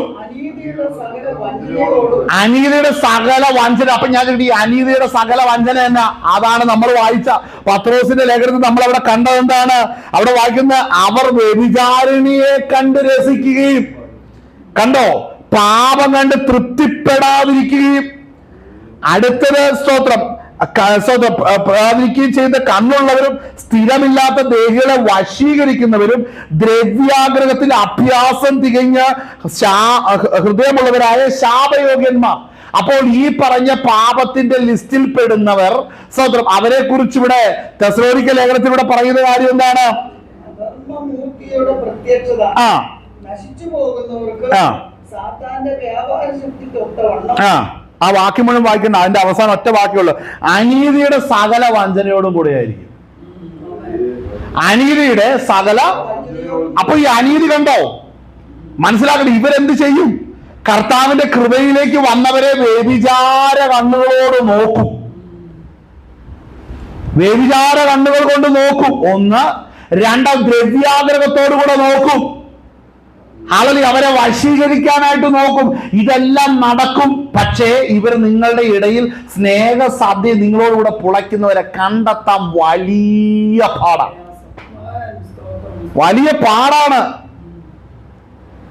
ഗ്രഹിക്കണേ. അതുകൊണ്ട് എന്താ ഇത് സകല വഞ്ചനയിൽ ഇത് നടക്കുന്നതിന് കാരണം നമ്മളെല്ലാം പ്രാർത്ഥിക്കുന്നു. സഭയ്ക്കകത്ത് പല അതിക്രമങ്ങൾ വർദ്ധിച്ചു വരുന്നു, വഞ്ചനകൾ കടന്നു വരുന്നു, ഇമ്മോറാലിറ്റി വളരെ വർദ്ധിച്ചു വരുന്നു. ഇത് നമ്മൾ ശക്തമായി പ്രാർത്ഥിക്കണം. ഞാൻ പറയാം, ഒന്നും നടക്കത്തില്ല. പ്രാർത്ഥിച്ചിട്ട് കാര്യമില്ല. എഴുതി വെച്ചിരിക്കുന്നു, ഇങ്ങനെയുള്ളവർ പെരുകും, അവർ വർദ്ധിക്കും. നീ ഒറ്റ കാര്യം ചെയ്യണം, അങ്ങനെയുള്ളവരെ വിട്ടു മാറി നിൽക്കണം. അവിടെയാണ് പ്രശ്നം നിൽക്കുന്നത്. വിട്ടുമാറി നിൽക്കാൻ തുടങ്ങുമ്പോൾ ഒറ്റപ്പെടില്ലേ? എന്നോട് ആരെങ്കിലും മിണ്ടുവോ? ഞാൻ ചോദിക്കട്ടെ, സ്വർഗത്തിൽ പോണോ ഇവരോടുകൂടെ നരകത്തിൽ അവിടെയും പോണോ? ഏത് വേണം? ഈ ചോദ്യത്തിന് മുമ്പിലാണ് പലരും മറുപടി കൊടുക്കേണ്ടത് ഈ നാളില്. ഹല്ലേലൂയ. അവിടെ വായിച്ച ആ ഭാഗം വായിച്ചേ. അധർമ്മമൂർത്തിയുടെ പ്രത്യക്ഷത. അധർമ്മമൂർത്തിയുടെ പ്രത്യക്ഷത നശിച്ചു പോകുന്നവർക്ക് സാത്താന്റെ വ്യാപാര ശക്തിക്ക് ഒത്തവണ്ണം വ്യാജമായ സകല ശക്തിയോടും അടയാളങ്ങളോടും അത്ഭുതങ്ങളോടും അനീതിയുടെ സകല വഞ്ചനയോടും കൂടെ കണ്ടോ? സകല വഞ്ചനയോട് കൂടെ ആയിരിക്കും. അവർക്ക് അതിനെക്കുറിച്ച് ഒരു പശ്ചാത്താപവും കാണില്ല. അതുകൊണ്ടാണ് നമ്മളുടെ ഇടയിൽ പറയും, എന്റെ ദൈവമേ, ഈ മനുഷ്യൻ ഇത്രയും ചെയ്തിട്ട് ഒരു കുലുക്കവും ഇല്ലാതിരിക്കുന്നുള്ളൂ. അപ്പൊ നമ്മൾ പറയുന്നത് എന്താണെന്ന് വെച്ചാൽ, ആ മനുഷ്യനിലും പരിശുദ്ധാത്മാഭിഷേകം ഇരിക്കുക, എന്നിട്ട് ആ മനുഷ്യൻ ഇങ്ങനെ ചെയ്യുന്ന നമ്മൾ പറയുന്നത് അങ്ങനെയല്ല. ആ മനുഷ്യനിൽ ദൈവത്തിൽ നിന്ന് വന്ന മറ്റൊരു അഭിഷേകമായി ഇരിക്കുന്നത്. ഹല്ലേലൂയ. അത് പരിശുദ്ധാത്മാവല്ലെന്ന് അവന്റെ ഫലം നോക്കി മനസ്സിലാക്കിക്കോണം. പിടികിട്ടിയോ? ഒരുത്തൻ അതിക്രമം ചെയ്ത് അവന് വേണ്ടി നമുക്ക് സഭ കൈകോർത്ത് പ്രാർത്ഥിക്കാം. ഈ വക ഊടായിപ്പൊന്നും ദൈവം പരിഗണിച്ചിട്ടില്ല. മനസ്സിലാക്കണം കാര്യം. അത് വചനം പറയുന്നു. ഞാൻ പറയട്ടെ, ഒരു വാക്യം എടുത്ത് വായിച്ച യോഹന്നാൻ 2-ാം അധ്യായം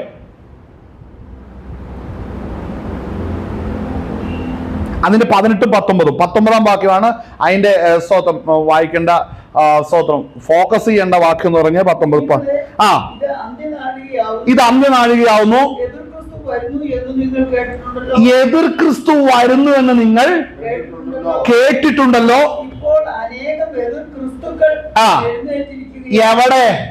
എവിടെയാന്നേ ഇത് പറയുമ്പോൾ നമ്മളിൽ പലരുടെ വ്യാഖ്യാനം, അല്ലെങ്കിൽ കൃപയിലിരിക്കുന്നവരെല്ലാം പ്രസ്ഥാനത്തിന്റെ അകത്താകുന്ന സഭയ്ക്കകത്ത്,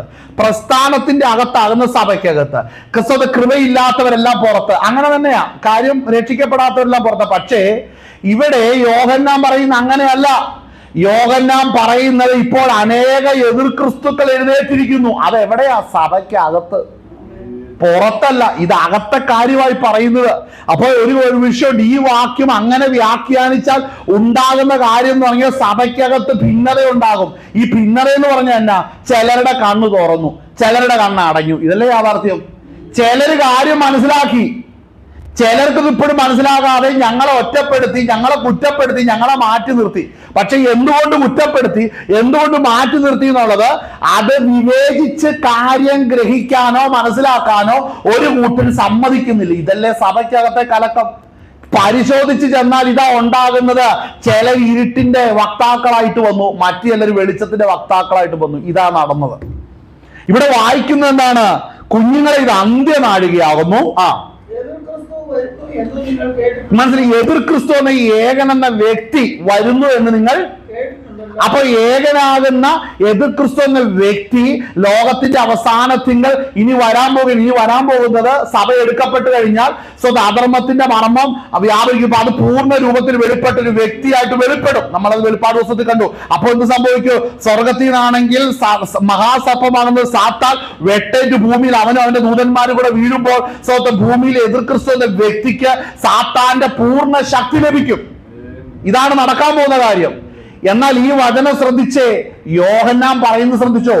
എതിർ ക്രിസ്തു വരുന്നു എന്ന് നിങ്ങൾ കേട്ടു. ഒരു വ്യക്തി വരുന്നു എന്ന് നിങ്ങൾ കേട്ടിട്ടുണ്ടല്ലോ. അടുത്തത് ഇപ്പോൾ. ഇത് അവസാനം നടക്കാൻ പോകുന്ന ഒരു വ്യക്തിയിലേക്ക് യോഹന്നാൻ കാണിച്ചിട്ട് ഇന്നേക്ക് 2000 വർഷം മുമ്പുള്ള സഭയ്ക്കകത്തേക്ക് യോഹന്നാൻ കൈ ചൂണ്ടുക. ഇപ്പോൾ എപ്പോ? ഇപ്പോഴത്തെ കാര്യമല്ല പറയുന്നത്, യോഹന്നാന്റെ കാലത്ത്. എന്നാൽ അന്ന് അത്രയുണ്ട്, ഇന്ന് അതിൽ ഇരട്ടിയുടെ ഇരട്ടിയുടെ ഇരട്ടിയുടെ ഇരട്ടിയുണ്ട്.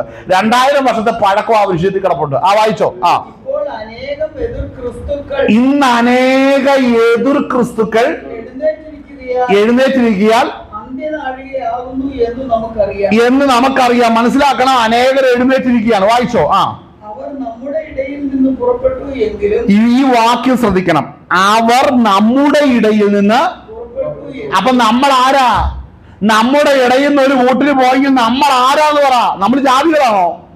ഏതാ? നമ്മൾ എന്താണ്? നമ്മൾ സഭയാണെങ്കിൽ സഭയിൽ നമ്മുടെ ഇടയിൽ നിന്ന് ചിലർ പോയി എന്ന് യോഹന്നാൻ പറഞ്ഞത് എന്താ? കലക്കം ഉണ്ടാക്കാൻ എഴുതി വെച്ചതാണോ? അവിടെ ഭിന്നത ഉണ്ടാക്കാൻ എഴുതി വെച്ചതാണോ? അല്ല. ആ വാക്യം ശ്രദ്ധിച്ചേ, അവിടെ വായിക്കുന്നത് അവർ നമ്മുടെ ഇടയിൽ നിന്ന്. അയ്യോ, അങ്ങനെയോ? സഭയ്ക്കകത്തു നിന്നോ? എതിർ ക്രിസ്തുക്കളോ? അപ്പൊ അതാണ് പത്രോസ് കണ്ടത്. എന്താ പറഞ്ഞത്? അവർ നിങ്ങളുടെ ഇടയിൽ സ്വന്തം ഹല്ലേലൂയ സ്വന്തം വിരുന്ന് കഴിച്ചു പുളയ്ക്കുന്ന കറകളും കളങ്കങ്ങളുമാകുന്നു. ഇത് പുറത്തല്ല, ഇതെവിടെയാ? അകത്താ. അതുകൊണ്ട് ആ കാഹളം ധ്വനിക്കുമ്പോൾ മാത്രമാ നമുക്കിത് വ്യക്തമായി കാണാൻ സാധിക്കുള്ളൂ. ആരാണ് ഈ വ്യക്തി എന്ന് മനസ്സിലാകുന്നില്ല. കാഹളം ധ്വനിക്കുമ്പോൾ ഒരുക്കപ്പെട്ടിരിക്കുന്നവർ എടുക്കപ്പെടുന്ന ദൈവസന്നിധിയിൽ. വായിച്ചേ. അവർ നമ്മുടെ ഇടയിൽ നിന്ന് പുറപ്പെട്ടു എങ്കിലും നമുക്കുള്ളവർ ആയിരുന്നില്ല. അവർ നമുക്കുള്ളവർ ആയിരുന്നു എങ്കിൽ നമ്മോടുകൂടെ പാർക്കുമായിരുന്നു. കണ്ടോ? അപ്പോൾ മനസ്സിലാക്കണം, ഇവിടെ യോഹന്നാൻ പറയുന്ന കാര്യം അവർ നമ്മോടുകൂടെ പാർക്കുമായിരുന്നു. അപ്പൊ എന്തുകൊണ്ടാ യോഹന്നാന്റെ കൂടെ ചിലർക്ക് അവിടെ ജീവിക്കാൻ കഴിയാതെ പോയത്? അപ്പൊ യോഹന്നാൻ എന്ന ഭക്തനെ ഉൾക്കൊള്ളാൻ കഴിയാതെ പോയത് എന്തുകൊണ്ടാ? യോഹന്നാന്റെ ലേഖനങ്ങളോട് ശുശ്രൂഷയോട് എതിർത്ത് നിൽക്കുന്ന ഒരുവർ പാട്ടും സ്തോത്രവും പറഞ്ഞ് കൂടെ കൂടിയിട്ട് ആ കാര്യങ്ങൾ വന്നപ്പോൾ ഒഴിഞ്ഞു പോകുന്നത് കണ്ടിട്ടുണ്ടോ? അത് ഇന്നും കാണുന്നുണ്ട്. വചനത്തിന് സത്യങ്ങൾ പറയുമ്പോൾ ഓടി ഒളിക്കുന്നത് കണ്ടിട്ടുണ്ടോ? അത് അന്നുണ്ടെങ്കിൽ ഇന്നുമുണ്ട്. അവരെ കുറിച്ച് ഒരു സ്റ്റാൻഡേർഡ് ഇല്ലാത്തൊരു പദമാണ് യോഹന്നാൻ ഉപയോഗിച്ചത്. എന്താ? അനേക എതിർ ക്രിസ്തുക്കൾ. അത്രയും പറയാവോ? നമ്മൾ അത്രയൊക്കെ പറയേണ്ട കാര്യമുണ്ടോ? ഹല്ലേലൂയ, സ്തോത്രം, ഹല്ലേലൂയ, സ്തോത്രം. മനസ്സിലാക്കണേ, നമ്മൾ വെക്കുന്ന പരിധിയൊന്നും ദൈവത്തിന് പരിധിയല്ല. വായിച്ചേ. നമുക്കുള്ളവരായിരുന്നു എങ്കിൽ നമ്മോട് കൂടെ പാർക്കുമായിരുന്നു. എന്നാൽ എല്ലാവരും നമുക്കുള്ളവരല്ല എന്ന് പ്രസിദ്ധമാകേണ്ടതല്ലോ. ശ്രദ്ധിക്കണം, എല്ലാവരും നമുക്കുള്ളവരല്ലെന്ന് പ്രസിദ്ധമാകണം. അയ്യോ, അത് എല്ലാവരും അറിഞ്ഞാൽ എങ്ങനെ ഇരിക്കും? എല്ലാവരും നമുക്കുള്ളവരല്ലെന്ന് അറിഞ്ഞാൽ എന്ത് സംഭവിക്കും? എല്ലാവരും നമുക്കുള്ളവരാണോ? എല്ലാവരും നമുക്കുള്ളവരാണോ? അല്ല. ഞാൻ ചോദിക്കട്ടെ, യോഹന്നാൻ സ്തോത്രം സുവിശേഷം എഴുതിയപ്പോൾ കർത്താവായ യേശു ക്രിസ്തു അവിടെ പ്രാർത്ഥിക്കുന്ന മഹാപുരോഹിത പ്രാർത്ഥനയ്ക്കകത്ത് സ്തോത്രം, നീ എനിക്ക് തന്നിട്ടുള്ളവർ നിനക്കുള്ളവരാകേണ്ടതിന്. അപ്പൊ അവര് ആ ലിസ്റ്റിൽ ഇവരില്ലെന്ന് മനസ്സിലാകുന്നുണ്ടോ? ആ ലിസ്റ്റിൽ ആരില്ല? ഇവരില്ല. വായിച്ചേ. നിങ്ങളോ പരിശുദ്ധനാൽ അഭിഷേകം പ്രാപിച്ച് സകലവും. അതായത് യഥാർത്ഥ പരിശുദ്ധാത്മാവിനെ പ്രാപിച്ചവർക്ക് മാത്രമാണ് എതിർ ക്രിസ്തുവിന്റെ അഭിഷേകത്തിൽ നിൽക്കുന്നവരെ തിരിച്ചറിയാൻ സാധിക്കത്തുള്ളൂ. വേറെ ആർക്കും കഴിയത്തില്ല. ഈ സഭയ്ക്കകത്ത് കലഹം ഇതാന്ന് പറഞ്ഞ് ബഹളം ഉണ്ടാക്കുന്നവരെയൊക്കെ ശരിക്കും നോക്കി അവരിലൊന്നും അഭിഷേകമില്ല. അവർ സംഘടനയ്ക്കകത്ത് മെമ്പർഷിപ്പ് ഉണ്ട്, കുറെ വർഷമായി സംഘടനയ്ക്കകത്തുണ്ട്, അവരിലാരും അഭിഷേകമില്ല. അഭിഷേകം ഉള്ളവർ ഇത് തിരിച്ചറിയത്തുള്ളൂ. അവർ വിവേചിക്കുമ്പോൾ ഇവരിലിരിക്കുന്ന ആത്മാവ് ദൈവാത്മാവല്ലെന്ന് മനസ്സിലാകുമ്പോഴാണ് ഇത് മറ്റൊരു അഭിഷേകത്തിലാണ് ഇവൻ നടത്തപ്പെടുന്നത്. അവന്റെ പ്രസംഗത്തിലും ശുശ്രൂഷയിൽ ജഡമോഹം, കൺമോഹം, ജീവനത്തിന്റെ പ്രഭാവങ്ങൾ കയറി വരുന്നുണ്ട്. അതെങ്ങനെ പരിഗണിക്കാൻ കഴിയും? മറ്റൊരു അഭിഷേകമുണ്ട്. എന്നാൽ പരിശുദ്ധാത്മാവിന്റെ അഭിഷേകമുള്ളവൻ ഇത് തിരിച്ചറിയും. ഹല്ലേലൂയ. മിസ്രൈമിലെ മന്ത്രവാദികളായിരുന്ന യുനേസും എംബ്രേസും എല്ലാം മോശയോട് എതിർത്തു നിന്നു, അല്ലേ? എന്നാൽ സ്വന്തം മനസ്സിലാക്കണം, മോശയുടെ വടി അവരുടെ വടികളെല്ലാം വിഴുങ്ങി, അല്ലേ? ഹല്ലേലൂയ. നമ്മൾ അവിടെ വായിക്കുമ്പോൾ സ്തോത്രം, പുറപ്പാട് ദിവസം വായിക്കുമ്പോൾ അതിൻ്റെ അകത്ത് കാണുന്ന ഒരു പദം അതാണ്. സ്തോത്രം, നമ്മൾ സ്തോത്രം, സ്തോത്രം, സ്തോത്രം, സ്തോത്രം.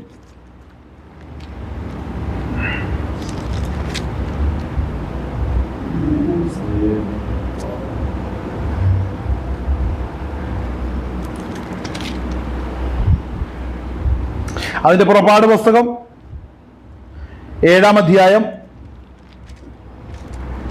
അതിന്റെ സ്തോത്രം അതിന്റെ 8 മുതൽ വായിച്ചോ. അത് വായിച്ചു നിർത്താം.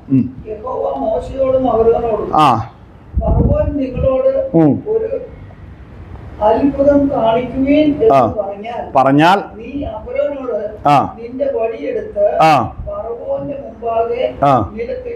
ഫറവോന്റെ മുമ്പാകെ നിലത്തിടുക എന്ന് പറയണം. അത് സർപ്പമായി തീരുമെന്ന് കൽപ്പിച്ചു. അങ്ങനെ മോശയും അഹരോനും ഫറവോന്റെ അടുക്കൽ ചെന്ന് യഹോവ തങ്ങളോട് കൽപ്പിച്ചതുപോലെ ചെയ്തു. അഹരോൻ തന്റെ വടി ഫറവോന്റെയും അവന്റെ ഭൃത്യന്മാരുടെയും മുമ്പാകെ നിലത്തിട്ടു. ശ്രദ്ധിക്കണം. അവിടെ വായിക്കുന്നത് അടുക്കൽ ചെന്ന് യഹോവ തങ്ങളോട് കൽപ്പിച്ച പോലെ ചെയ്തു.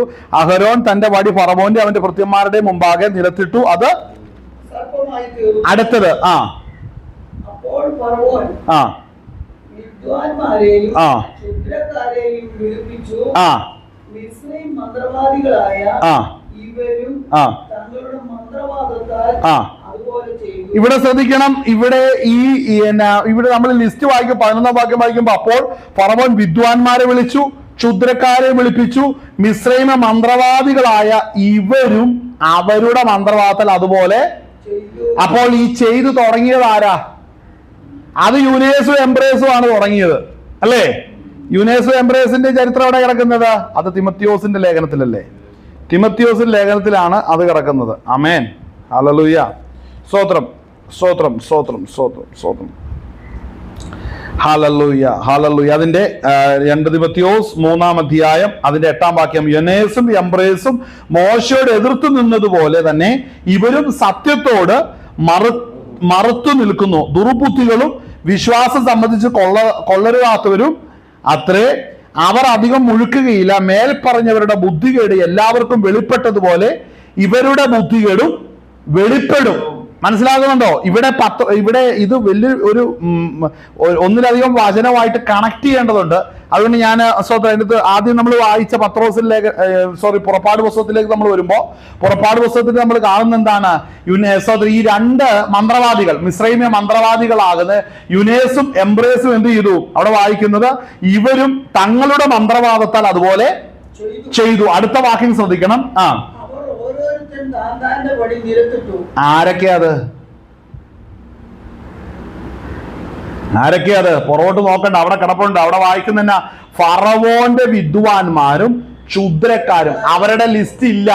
യുനേസും എംബ്രേസിനെയാണ് ആദ്യം കണ്ടത്. അവര് പരിപാടി ആദ്യം തുടങ്ങി.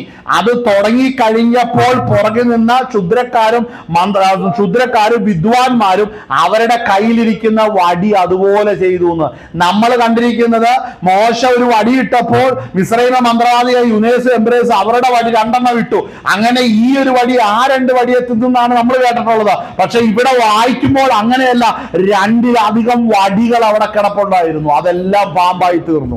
നിമിഷ നേരം കൊണ്ട് ഫറവോൻ നിന്ന ഇടമെല്ലാം ഫറവോന്റെ മിസ്രയീമ്യ മന്ത്രവാദത്തിന്റെ അധികാരത്തിൽ അവിടെ സർപ്പങ്ങൾ എഴുന്നേൽക്കുവാൻ ഇടയായി തീർന്നു, അല്ലേ? ശ്രദ്ധിക്കണം. 2-ലധികം സർപ്പങ്ങൾ നിന്ന വിദ്വാൻമാരുടെ എണ്ണം അവിടെ ഇല്ല. യുനേസ് എംബ്രേസ് 2 പേരുടെ 2 എന്ന സംഖ്യ നമുക്കിപ്പോ മനസ്സിലായി. പക്ഷെ നിന്ന വിദ്വാൻമാരെത്രയാ ക്ഷുദ്രക്കാരെത്രയാ നമുക്ക് അറിയത്തില്ല. എന്നാൽ മോശയുടെ വടി ഇവരുടെ എല്ലാം മന്ത്രവാദത്തെ വിഴുങ്ങുവാൻ ഇടയായി തീർന്നു. അങ്ങനെയാണെങ്കിൽ ഇവിടെ വീണ്ടും തിമത്തിയോസിന്റെ ലേഖനത്തിലൂടെ പറയുന്ന കാര്യം ശ്രദ്ധിച്ചോ. അവിടെ വായിക്കുന്ന എന്താണ്? യുനേസും എംബ്രേസും മോശയോട് എതിർത്തു നിന്നതുപോലെ തന്നെ ഇവരും സത്യത്തോട് മറുത്തു നിൽക്കുന്ന ദുർബുദ്ധികളും വിശ്വാസം സംബന്ധിച്ച് കൊള്ളരുതാത്തവരും അത്രേ. അവർ അധികം മുഴുക്കിയില്ല. മേൽപ്പറഞ്ഞവരുടെ ബുദ്ധികേട് എല്ലാവർക്കും വെളിപ്പെട്ടതുപോലെ അവരുടെ ബുദ്ധികേടും വെളിപ്പെടും. ഇത് തന്നെയല്ലേ യോഹന്നാൻ എഴുതിയ ലേഖനത്തിന്റെ നമ്മൾ വായിച്ച 2-ാം അധ്യായം നമ്മളിപ്പോൾ കണ്ടത് എന്താണ്? സ്തോത്രം, ഹല്ലേലൂയ. അവർ നമ്മുടെ ഇടയിൽ നിന്ന് പുറപ്പെട്ടുവെങ്കിലും നമുക്കുള്ളവർ ആയിരുന്നില്ല. അവർ നമുക്കുള്ളവർ ആയിരുന്നുവെങ്കിൽ നമ്മോടുകൂടെ പാർക്കുമായിരുന്നു. എന്നാൽ എല്ലാവരും നമുക്കുള്ളവരല്ല എന്ന് പ്രസിദ്ധമാകേണ്ടതല്ലോ. അടുത്ത വാക്യം, നിങ്ങളോ പരിശുദ്ധനാൽ അഭിഷേകം പ്രാപിച്ച സകലവും ആ സകലവും അറിയുന്നു. മനസ്സിലാക്കണ, യൂണിവേഴ്സിന്റെയും എംബറേഴ്സിന്റെയും അളലിയാസ്തോത്രം വടികളെ വിഴുങ്ങുവാൻ തക്കവണ്ണം അളലിയാസ്തോത്രം അവന്റെ ബുദ്ധികേട് വെളിപ്പെടുത്തി തരും പരിശുദ്ധാത്മാവ്. അളലിയ ദൈവകൃപയിൽ നിന്ന് വീണുപോയവരുടെ ബുദ്ധികേട് കൃപയിൽ ഇരിക്കുന്നവർക്ക് പരിശുദ്ധാത്മാവ് വെളിപ്പെടുത്തി കൊടുക്കുമെന്ന്. അപ്പോൾ അല്ലാത്തവർക്കെല്ലാം നോക്കുമ്പോൾ എല്ലാം വടി, അതെല്ലാം പാമ്പായി. Glory to God. മനസ്സിലാകുന്നുണ്ടോ? ഇട്ടതെല്ലാം വടിയും പാമ്പായും. സ്തോത്രം. വലിയ വേല, വലിയ പ്രവൃത്തി എന്നും പറഞ്ഞ് ദൈവത്തിന് മഹത്വം കൊടുക്കും.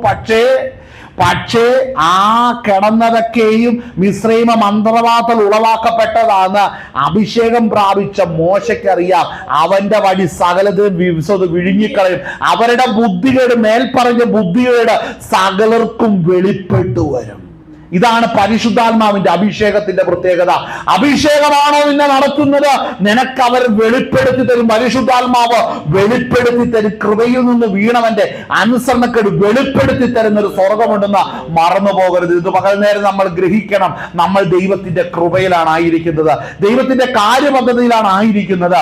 നമ്മൾ ദൈവസന്നിധിയിലേക്ക് നമുക്ക് ഓരോരുത്തർക്കും അടുത്തു വരാൻ ജഡമോഹം, കൺമോഹം, ജീവനത്തിന്റെ പ്രതാപങ്ങൾ, ഇതിന്റെ വെളിച്ചത്തിൽ പലതും പ്രവർത്തിക്കുന്ന അതിക്രമങ്ങൾ സഭകളെ മലിനപ്പെടുത്തുമ്പോൾ ഇതിന്റെ നടുവിൽ നിന്ന് കൃപ പ്രാപിച്ച ഞാനും നീയും സ്വർഗത്തിലേക്ക് നോക്കുക.